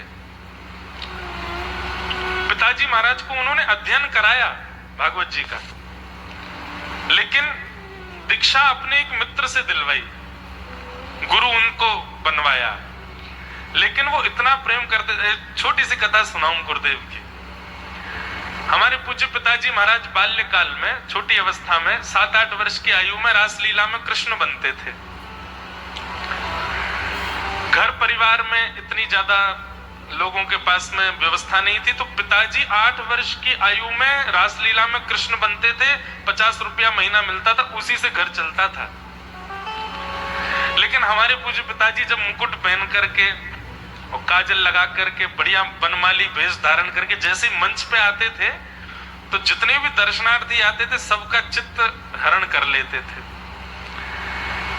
हमारे पूज्य पिताजी के गुरुदेव भगवान, देखो गुरु कृपा कैसी होती है। श्री रामानुज गुरुजी नित्य रासलीला देखने, अभी कथाओं का प्रचलन बंधुओं, पहले रासलीला ज्यादा देखते थे लोग। यहां भी संभवतः 1 से 7 मई तक रास का भी क्रम है। कथा के बाद में आनंद लेंगे हम लोग शाम को। लो वैसे ही बचा कुचा समय था वो भी व्यस्त हो गए रासलीला होगी, लेकिन बहुत आनंद आता है। मैं भी पहली बार शायद एक जगह रुक करके पूरी रासलीला का दर्शन करूंगा 1 से 7 मई तक। बहुत आनंद आएगा। कथा, फिर उसके बाद स्नान आदि करके प्रसाद पर रासलीला देखेंगे। तो रासलीला में पिताजी कृष्ण बनते थे। तो पिताजी एक पहले रासलीलाओं में श्लोक बोले जाते थे भागवत जी के। तो पिताजी महाराज श्लोक बोलते हुए और बाकी अदा से जैसे श्री कृष्ण चलते हैं वैसे चलते हुए मंच पर आ रहे थे। सब दर्शनार्थी देख करके आनंदित। उन्हीं दर्शनार्थियों में पूज्य गुरुदेव भगवान बैठे थे। उन्होंने जैसे पिताजी महाराज को देखा, देखते ही उनके शरीर में रोमांच होने लगा और उनको ऐसा लगा मैंने प्रत्यक्ष श्री कृष्ण को देखा है। रात भर सोए नहीं, रात भर विचलित रहे। दूसरे दिन विद्यालय जाते थे पढ़ाने के लिए बच्चों को। विद्यालय पढ़ा करके फिर 2-3 विद्यालयों में जाते थे, सब जगह पढ़ा करके उनको बस यही प्रतीक्षा थी कब रासलीला में फिर से जाऊं, फिर से उस कृष्ण को देखूं। अब पूज्य गुरुदेव भगवान आसक्ति होकर के आते थे कि मैं कृष्ण को देखना, लोभ में आते थे कि उसको देखना। लेकिन एक दिन, अब महापुरुष का ऐसा ही चिंतन होता है, एक दिन रात में सोचने लगे कल को यही बालक थोड़ा और बड़ा हो जाएगा, इसकी दाढ़ी मूछ निकल के आ जाएंगी, और जब दाढ़ी मूछ आ जाएंगी तो फिर ये कृष्ण नहीं बनेगा, फिर रासलीला वाले इसी को कंस बनाएंगे, और जब ये कंस बन करके आएगा तो मैं इसको कैसे देख पाऊंगा। मेरे नेत्र तो उसको ठाकुर जी के रूप में स्वीकार कर चुके हैं, अब मैं उसको अन्यत्र रूप में कैसे देखूं। तब गुरुदेव भगवान ने विचार किया ऐसा कुछ करूं कि सदा सर्वदा के लिए वो मेरे नेत्रों में ठाकुर जी ही रहे। तब गुरुदेव भगवान गए और जो रासलीला के आचार्य थे उनसे जाकर के कहा, बोले हमको आपसे कुछ चाहिए। आज गुरु जी का इतना नाम था कि पूरे वृंदावन में सब उनको पूछते थे। श्री डोंगरे जी महाराज कभी वृंदावन आते थे तो सबसे पहले पूज्य श्री रामानुज गुरु जी को प्रणाम करने जाते। बड़े बड़े विद्वान आकर के उनको प्रणाम करते थे। स्वामी श्री अखंडानंद जी महाराज तो उनको गुरु मानते थे, हमारे गुरु जी अखंडानंद जी महाराज को गुरु मानते थे, उनसे प्रवचन सुना करते थे नित्य। बड़े बड़े संतों का आवागमन लगा रहता था गुरु जी के पास। अब गुरु जी जाकर के रासलीला वाले आचार्य जी से कह रहे हैं कि हमको आपसे कुछ चाहिए, तो अरे गुरु जी आप आज्ञा करो क्या दें आपको। बोले आपकी रासलीला में जो कृष्ण बनता है ये बालक हमको दे दो। रासलीला वाले आचार्य जी बोले बाबा कहा करेगो लाला को। बोले नहीं, हम बस चाहते हैं कि हम उसको अध्ययन करा करके विद्वान बनाएं, और विद्वान बना करके जो कृष्ण हमको दिख रहा है वो कृष्ण सबको दिखाई दे, ये हम चाहते हैं। बहुत दिनों तक थोड़ा बहस भी रही, नहीं माने देने के लिए। तो हमारे गुरुदेव भगवान हमारे दादाजी के पास गए और दादाजी से जाकर के कहा, बोले आपका जो कर्जा है या आपके घर की जो जरूरत है वो हम अपनी, जो हमको विद्यालयों से कुछ दक्षिणा प्राप्त होती उससे हम भर देंगे, लेकिन इस बालक को हमको दो। लेकिन शर्त यह है 4 साल तक देखने मत आइएगा कि बालक कहाँ है। घर का कोई व्यक्ति आएगा तो फिर वो भाव में आ जाएगा और विचलित होगा। तो गुरुदेव भगवान पिताजी को ले आए, अपने संग रखते। और बंधुओं था तो भाव कृष्ण का, पर शिक्षक बनकर के कभी कभी दंड भी देते थे। हमारे पूज्य पिताजी महाराज आज भी गुरुदेव की स्मृति में हर वर्ष उत्सव होता है, बड़े बड़े विद्वान कथा करने आते हैं दिसंबर में। आज भी गुरुदेव को याद करके रोज आते हैं। और कभी कोई बताते हैं, बोले गुरुजी पता है कैसे दंड देते थे। मैंने कहा कैसे। बोले लकड़ी के खड़ाऊ पहनते थे और कोई सूत्र याद करके नहीं सुनाया तो हमसे कहते हाथ रखो जमीन पे, तो दोनों हाथ रखवा के खड़ाऊ से चढ़ जाते उस पे, और फिर बोले ये कोहनी मारते थे कमर में, और बोले खूब मारते खूब पीटते, और फिर जब रोने लग जाता मैं तो कहते अब तुम सूत्र याद करके सुनाओ, मैं जमुना स्नान करके आ रहा हूं। और जमुना स्नान करके आते, फिर हम सूत्र सुना देते, तो फिर गोद में बैठा करके जैसे यशोदा कृष्ण को प्रेम करती है, नेत्रों से आंसू निकलते, खूब बोले मुझे तुम बुरे थोड़ी लगते हो, मुझे तुम बहुत प्रिय लगते हो। पढ़ोगे नहीं तो बनोगे कैसे, पढ़ोगे नहीं तो फिर कथा कैसे करोगे आगे चल के, इसलिए बेटा पढ़ा करो। अच्छा तुमको रबड़ी पसंद है ना, तो गुरुजी जाते रबड़ी लाते, अपने हाथ से खिलाते। गुरुदेव की ऐसी कृपा आज विश्व को, साक्षात मेरे पिता हैं इसलिए नहीं कह रहा हूं, साक्षात श्री हमारे वृंदावन में तो पिताजी को उपमा दी जाती है भागवत भास्कर, साक्षात भागवत के चलते फिरते सूर्य हैं। हमने सुखदेव जी को नहीं देखा, हमने वेदव्यास जी को नहीं देखा, श्रीमद् भागवत के 18,000 श्लोक जिनके कंठ में विद्यमान, ऐसे पूज्य गुरुदेव भगवान पूज्य पिताजी को हमने देखा। महाराज जी कभी कभी हम खेलते हैं पिताजी के साथ, श्रीमद् भागवत के किसी भी स्कंद का कोई भी श्लोक, उसकी पहली पंक्ति आप बोलो, पूरी पंक्ति पिताजी बोलेंगे, इतना कंठ याद। भागवत पर ऐसा उनका भाव।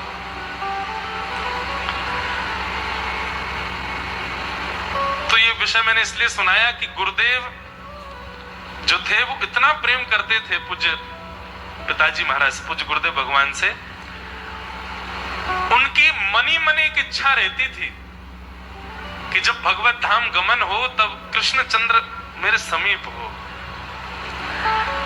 पूज्य गुरुदेव भगवान थोड़े अस्वस्थ थे, पिताजी कहीं से कथा करके आए तो पिताजी का नियम था रात्रि 2 बजे भी आते थे, और गुरुदेव का भी नियम था 3 बजे भी यदि आएंगे तो 3 बजे तक बैठे ही रहते थे कि कृष्णचंद्र आ रहे होंगे, कथा करके आके पहले हमको प्रणाम करेंगे फिर सोने जाएंगे।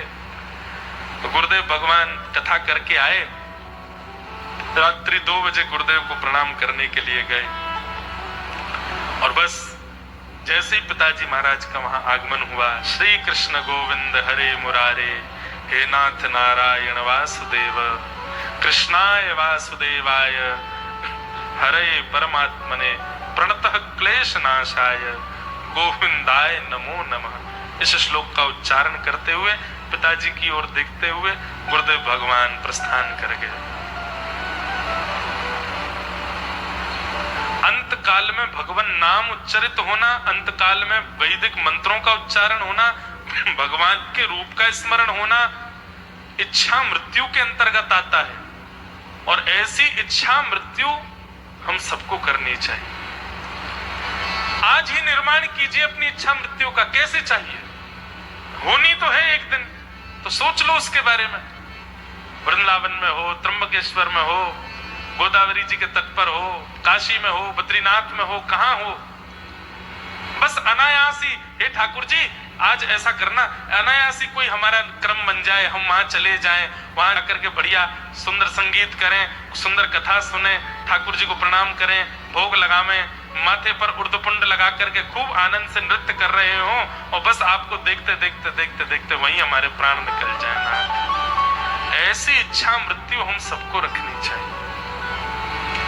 हम व्यासपीठ से कह रहे हैं बंधुओं, हमने कई वैष्णवों की देखी है, इसलिए कह रहे हैं इच्छा मृत्यु अगर आपने धारण कर ली तो ठाकुर जी पूरी जिम्मेवारी लेंगे कि उसको पूर्ण करें। बस वो इच्छा मृत्यु संसारी नहीं होनी चाहिए। 1 करोड़ रुपया कमा लूं, 1 करोड़ ला करके घर पे जैसे अलमेरिया में रखूं, सोई मेरे को अटैक आ जाए ठाकुर जी, घर पे इतना कमा के दर जाऊं, उसके बाद भले चले जाऊं, नाथी का मुख देख लूं, एक बार वो बाबा कह दे, बस बाबा सुनते ही मेरे प्राण निकल जाए, कोई दिक्कत, ये सब इच्छाएं मत रखना भैया। संसारी इच्छा नहीं। ऐसे ऐसे संसार के महाराज भोगी लोग हैं, क्या क्या इच्छाएं कर लेते हैं। किसी को कचौड़ी पसंद है, बोले बस मथुरा की एक बार कचौड़ी मेरे मुख में जावे, और मुख में जाकर के भीतर जाए, एक जोर की डकार आवे, प्राण निकल जाए मेरे, बस इतना ही चाहिए हमको। ऐसी इच्छा मृत्यु मत रखना भैया। पीतांबरी कसी हो ऐसी रखना है, मुखड़े पे एक हंसी हो, छवि मन में ये बसी हो, जब प्राण तन से निकले।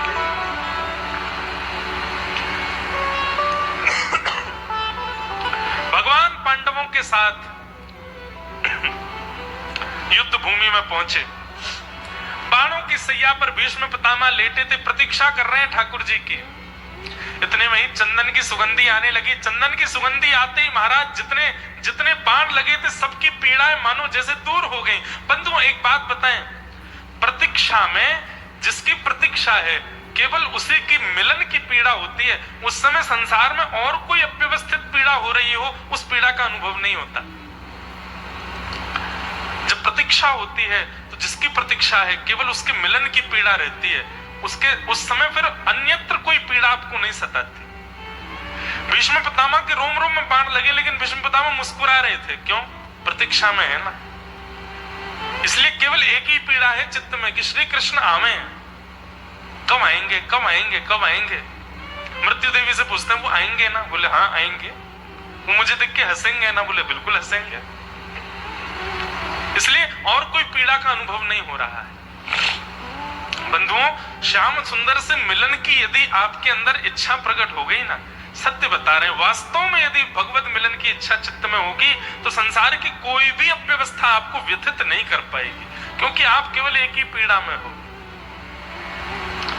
मीराबाई कहती है, पल पल पिय को रूप निहारूं, निरख निरख सुख पाती, इनके बिन मोहे सल न परत है, जानत मेरी छाती।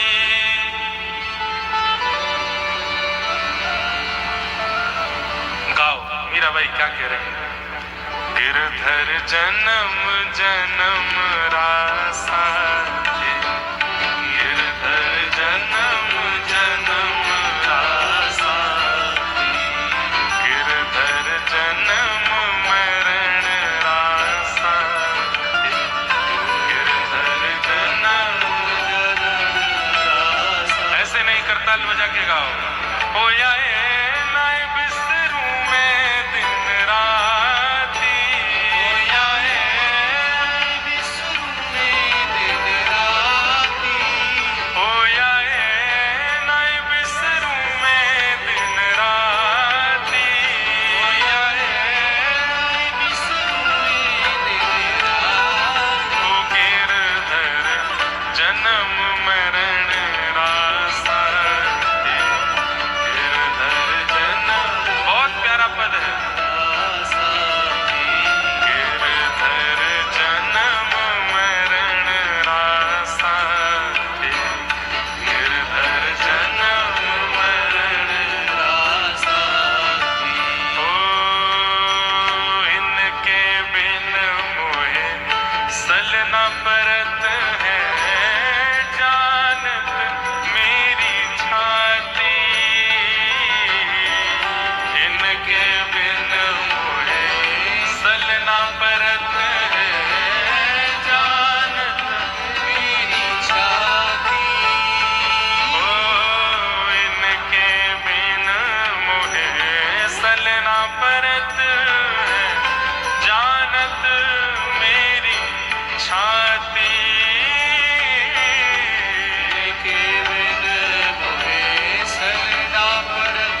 सुख पाती,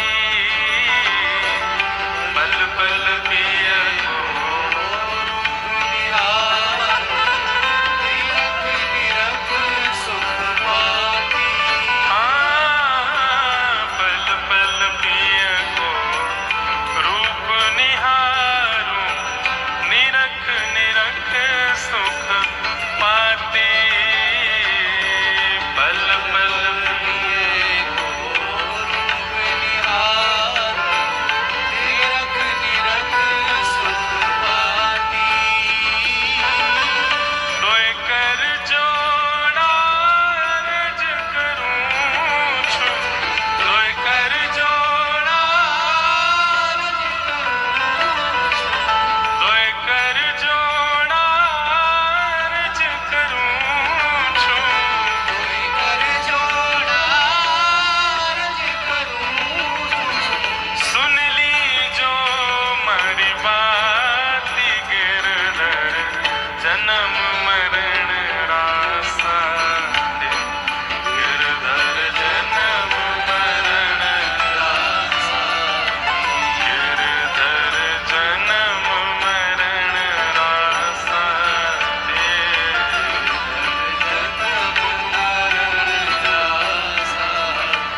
ओ यह संसार सकल जग झूठा, झूठा कुलरा नाता,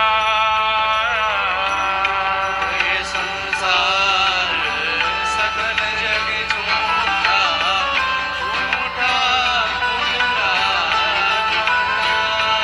हे मीरा के प्रभु गिरधर नागर, मीरा के प्रभु गिरधर नाग, मीरा के प्रभु नटवर नागर, मीरा के प्रभु नटवर नाग। हरि चरणा चितराची, गिरधर जन्म मरण रासा दे, गिरधर जन्म मरण रासा गिरधर जन्म मरण रासा दे। गाओ। गोविंद मेरो है, गोपाल मेरो है, गोविंद मेरो है, गोपाल मेरो है। हे मेरा रमण बिहारी नंदलाल मेरो है, बिहारी नंदलाल मेरो है। गोटा तीर बिहारी नंदलाल मेरो है, गोटा तीर बिहारी गोपाल मेरो है। राधा रमण बिहारी नंदलाल मेरो है। राधा रमण बिहारी नंदलाल मेरो है। हे प्यारो गिरिवर धारी गोपाल मेरो है, प्यारो गिरवरधारी गोपाल मेरो है। हे गोविंद मेरो है, गोपाल मेरो है। गोपाल मेरो है। हाँ गोविंद मेरो है, गोपाल मेरो है। मेरो है गोपाल मेरो है। गोविंद मेरो है, गोपाल मेरो है। गोविंद मेरो है गोपाल मेरो है। हाँ गोविंद मेरो है, गोपाल मेरो है। गोविंद मेरो है गोपाल मेरो है। हे गोविंद मेरो है, गोपाल मेरो है। गोविंद मेरो है गोपाल प्रतीक्षा, जिससे हम प्रेम करते हैं, जब उसकी प्रतीक्षा होती है तब उस समय अन्य अव्यवस्थाएं, अन्य व्यथित स्थितियां हमको व्यथित नहीं करती। उसकी प्रतीक्षा में ही हम लीन रहते हैं। पर यही प्रतीक्षा यदि श्याम सुंदर की है तो फिर वही भक्ति बन जाता है, वही प्रेम सागर बन जाता है। जिसमें लाखों करोड़ों संत ऋषि महामुनि गोते लगा लगा करके आनंदित होते हैं। भीष्म पितामह को पीड़ा नहीं है क्योंकि प्रतीक्षा में। तभी चंदन की सुगंधी आने लगी। आहा, पितामह भीष्म के मुख पर मुस्कान आ गई। जैसी तिरछी नजर करके देखा, क्योंकि घूम तो सकते नहीं, बाण लगे हैं सब जगह। तभी पीत वस्त्र दिखाई देने लगे। सुंदर पीतांबरी पहन करके श्याम वर्ण के श्री द्वारिकाधीश सिर पर सुंदर पगड़ी पहनी है, मुकुट पहना है, मोरपिच्छ धारण किया है, मत्स्याकृत कुंडल। श्री विठ्ठल भगवान मत्स्याकृत कुंडल धारण करते हैं। मकराकृत कुंडल, मत्स्याकृत कुंडल, ये ठाकुर जी के कुंडलों के रूप है। मकराकृत कैसे होते हैं? बोले मकर, मकर मतलब मगरमच्छ, ऐसे मकर के भांति नीचे की तरफ लटके होंगे, ये मकराकृत कुंडल है। और श्री पंडरीनाथ भगवान, विठ्ठल भगवान जो धारण करते हैं मत्स्याकृत कुंडल। मत्स्य तो मछली ऐसे कान पर जैसे मानो ऐसे लटकी रहती है ठाकुर जी के।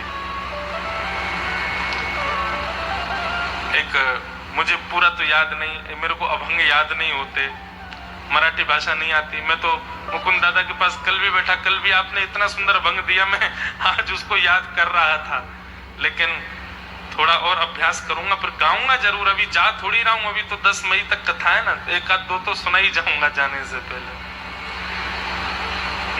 सुंदर ते ध्यान उभे विटवा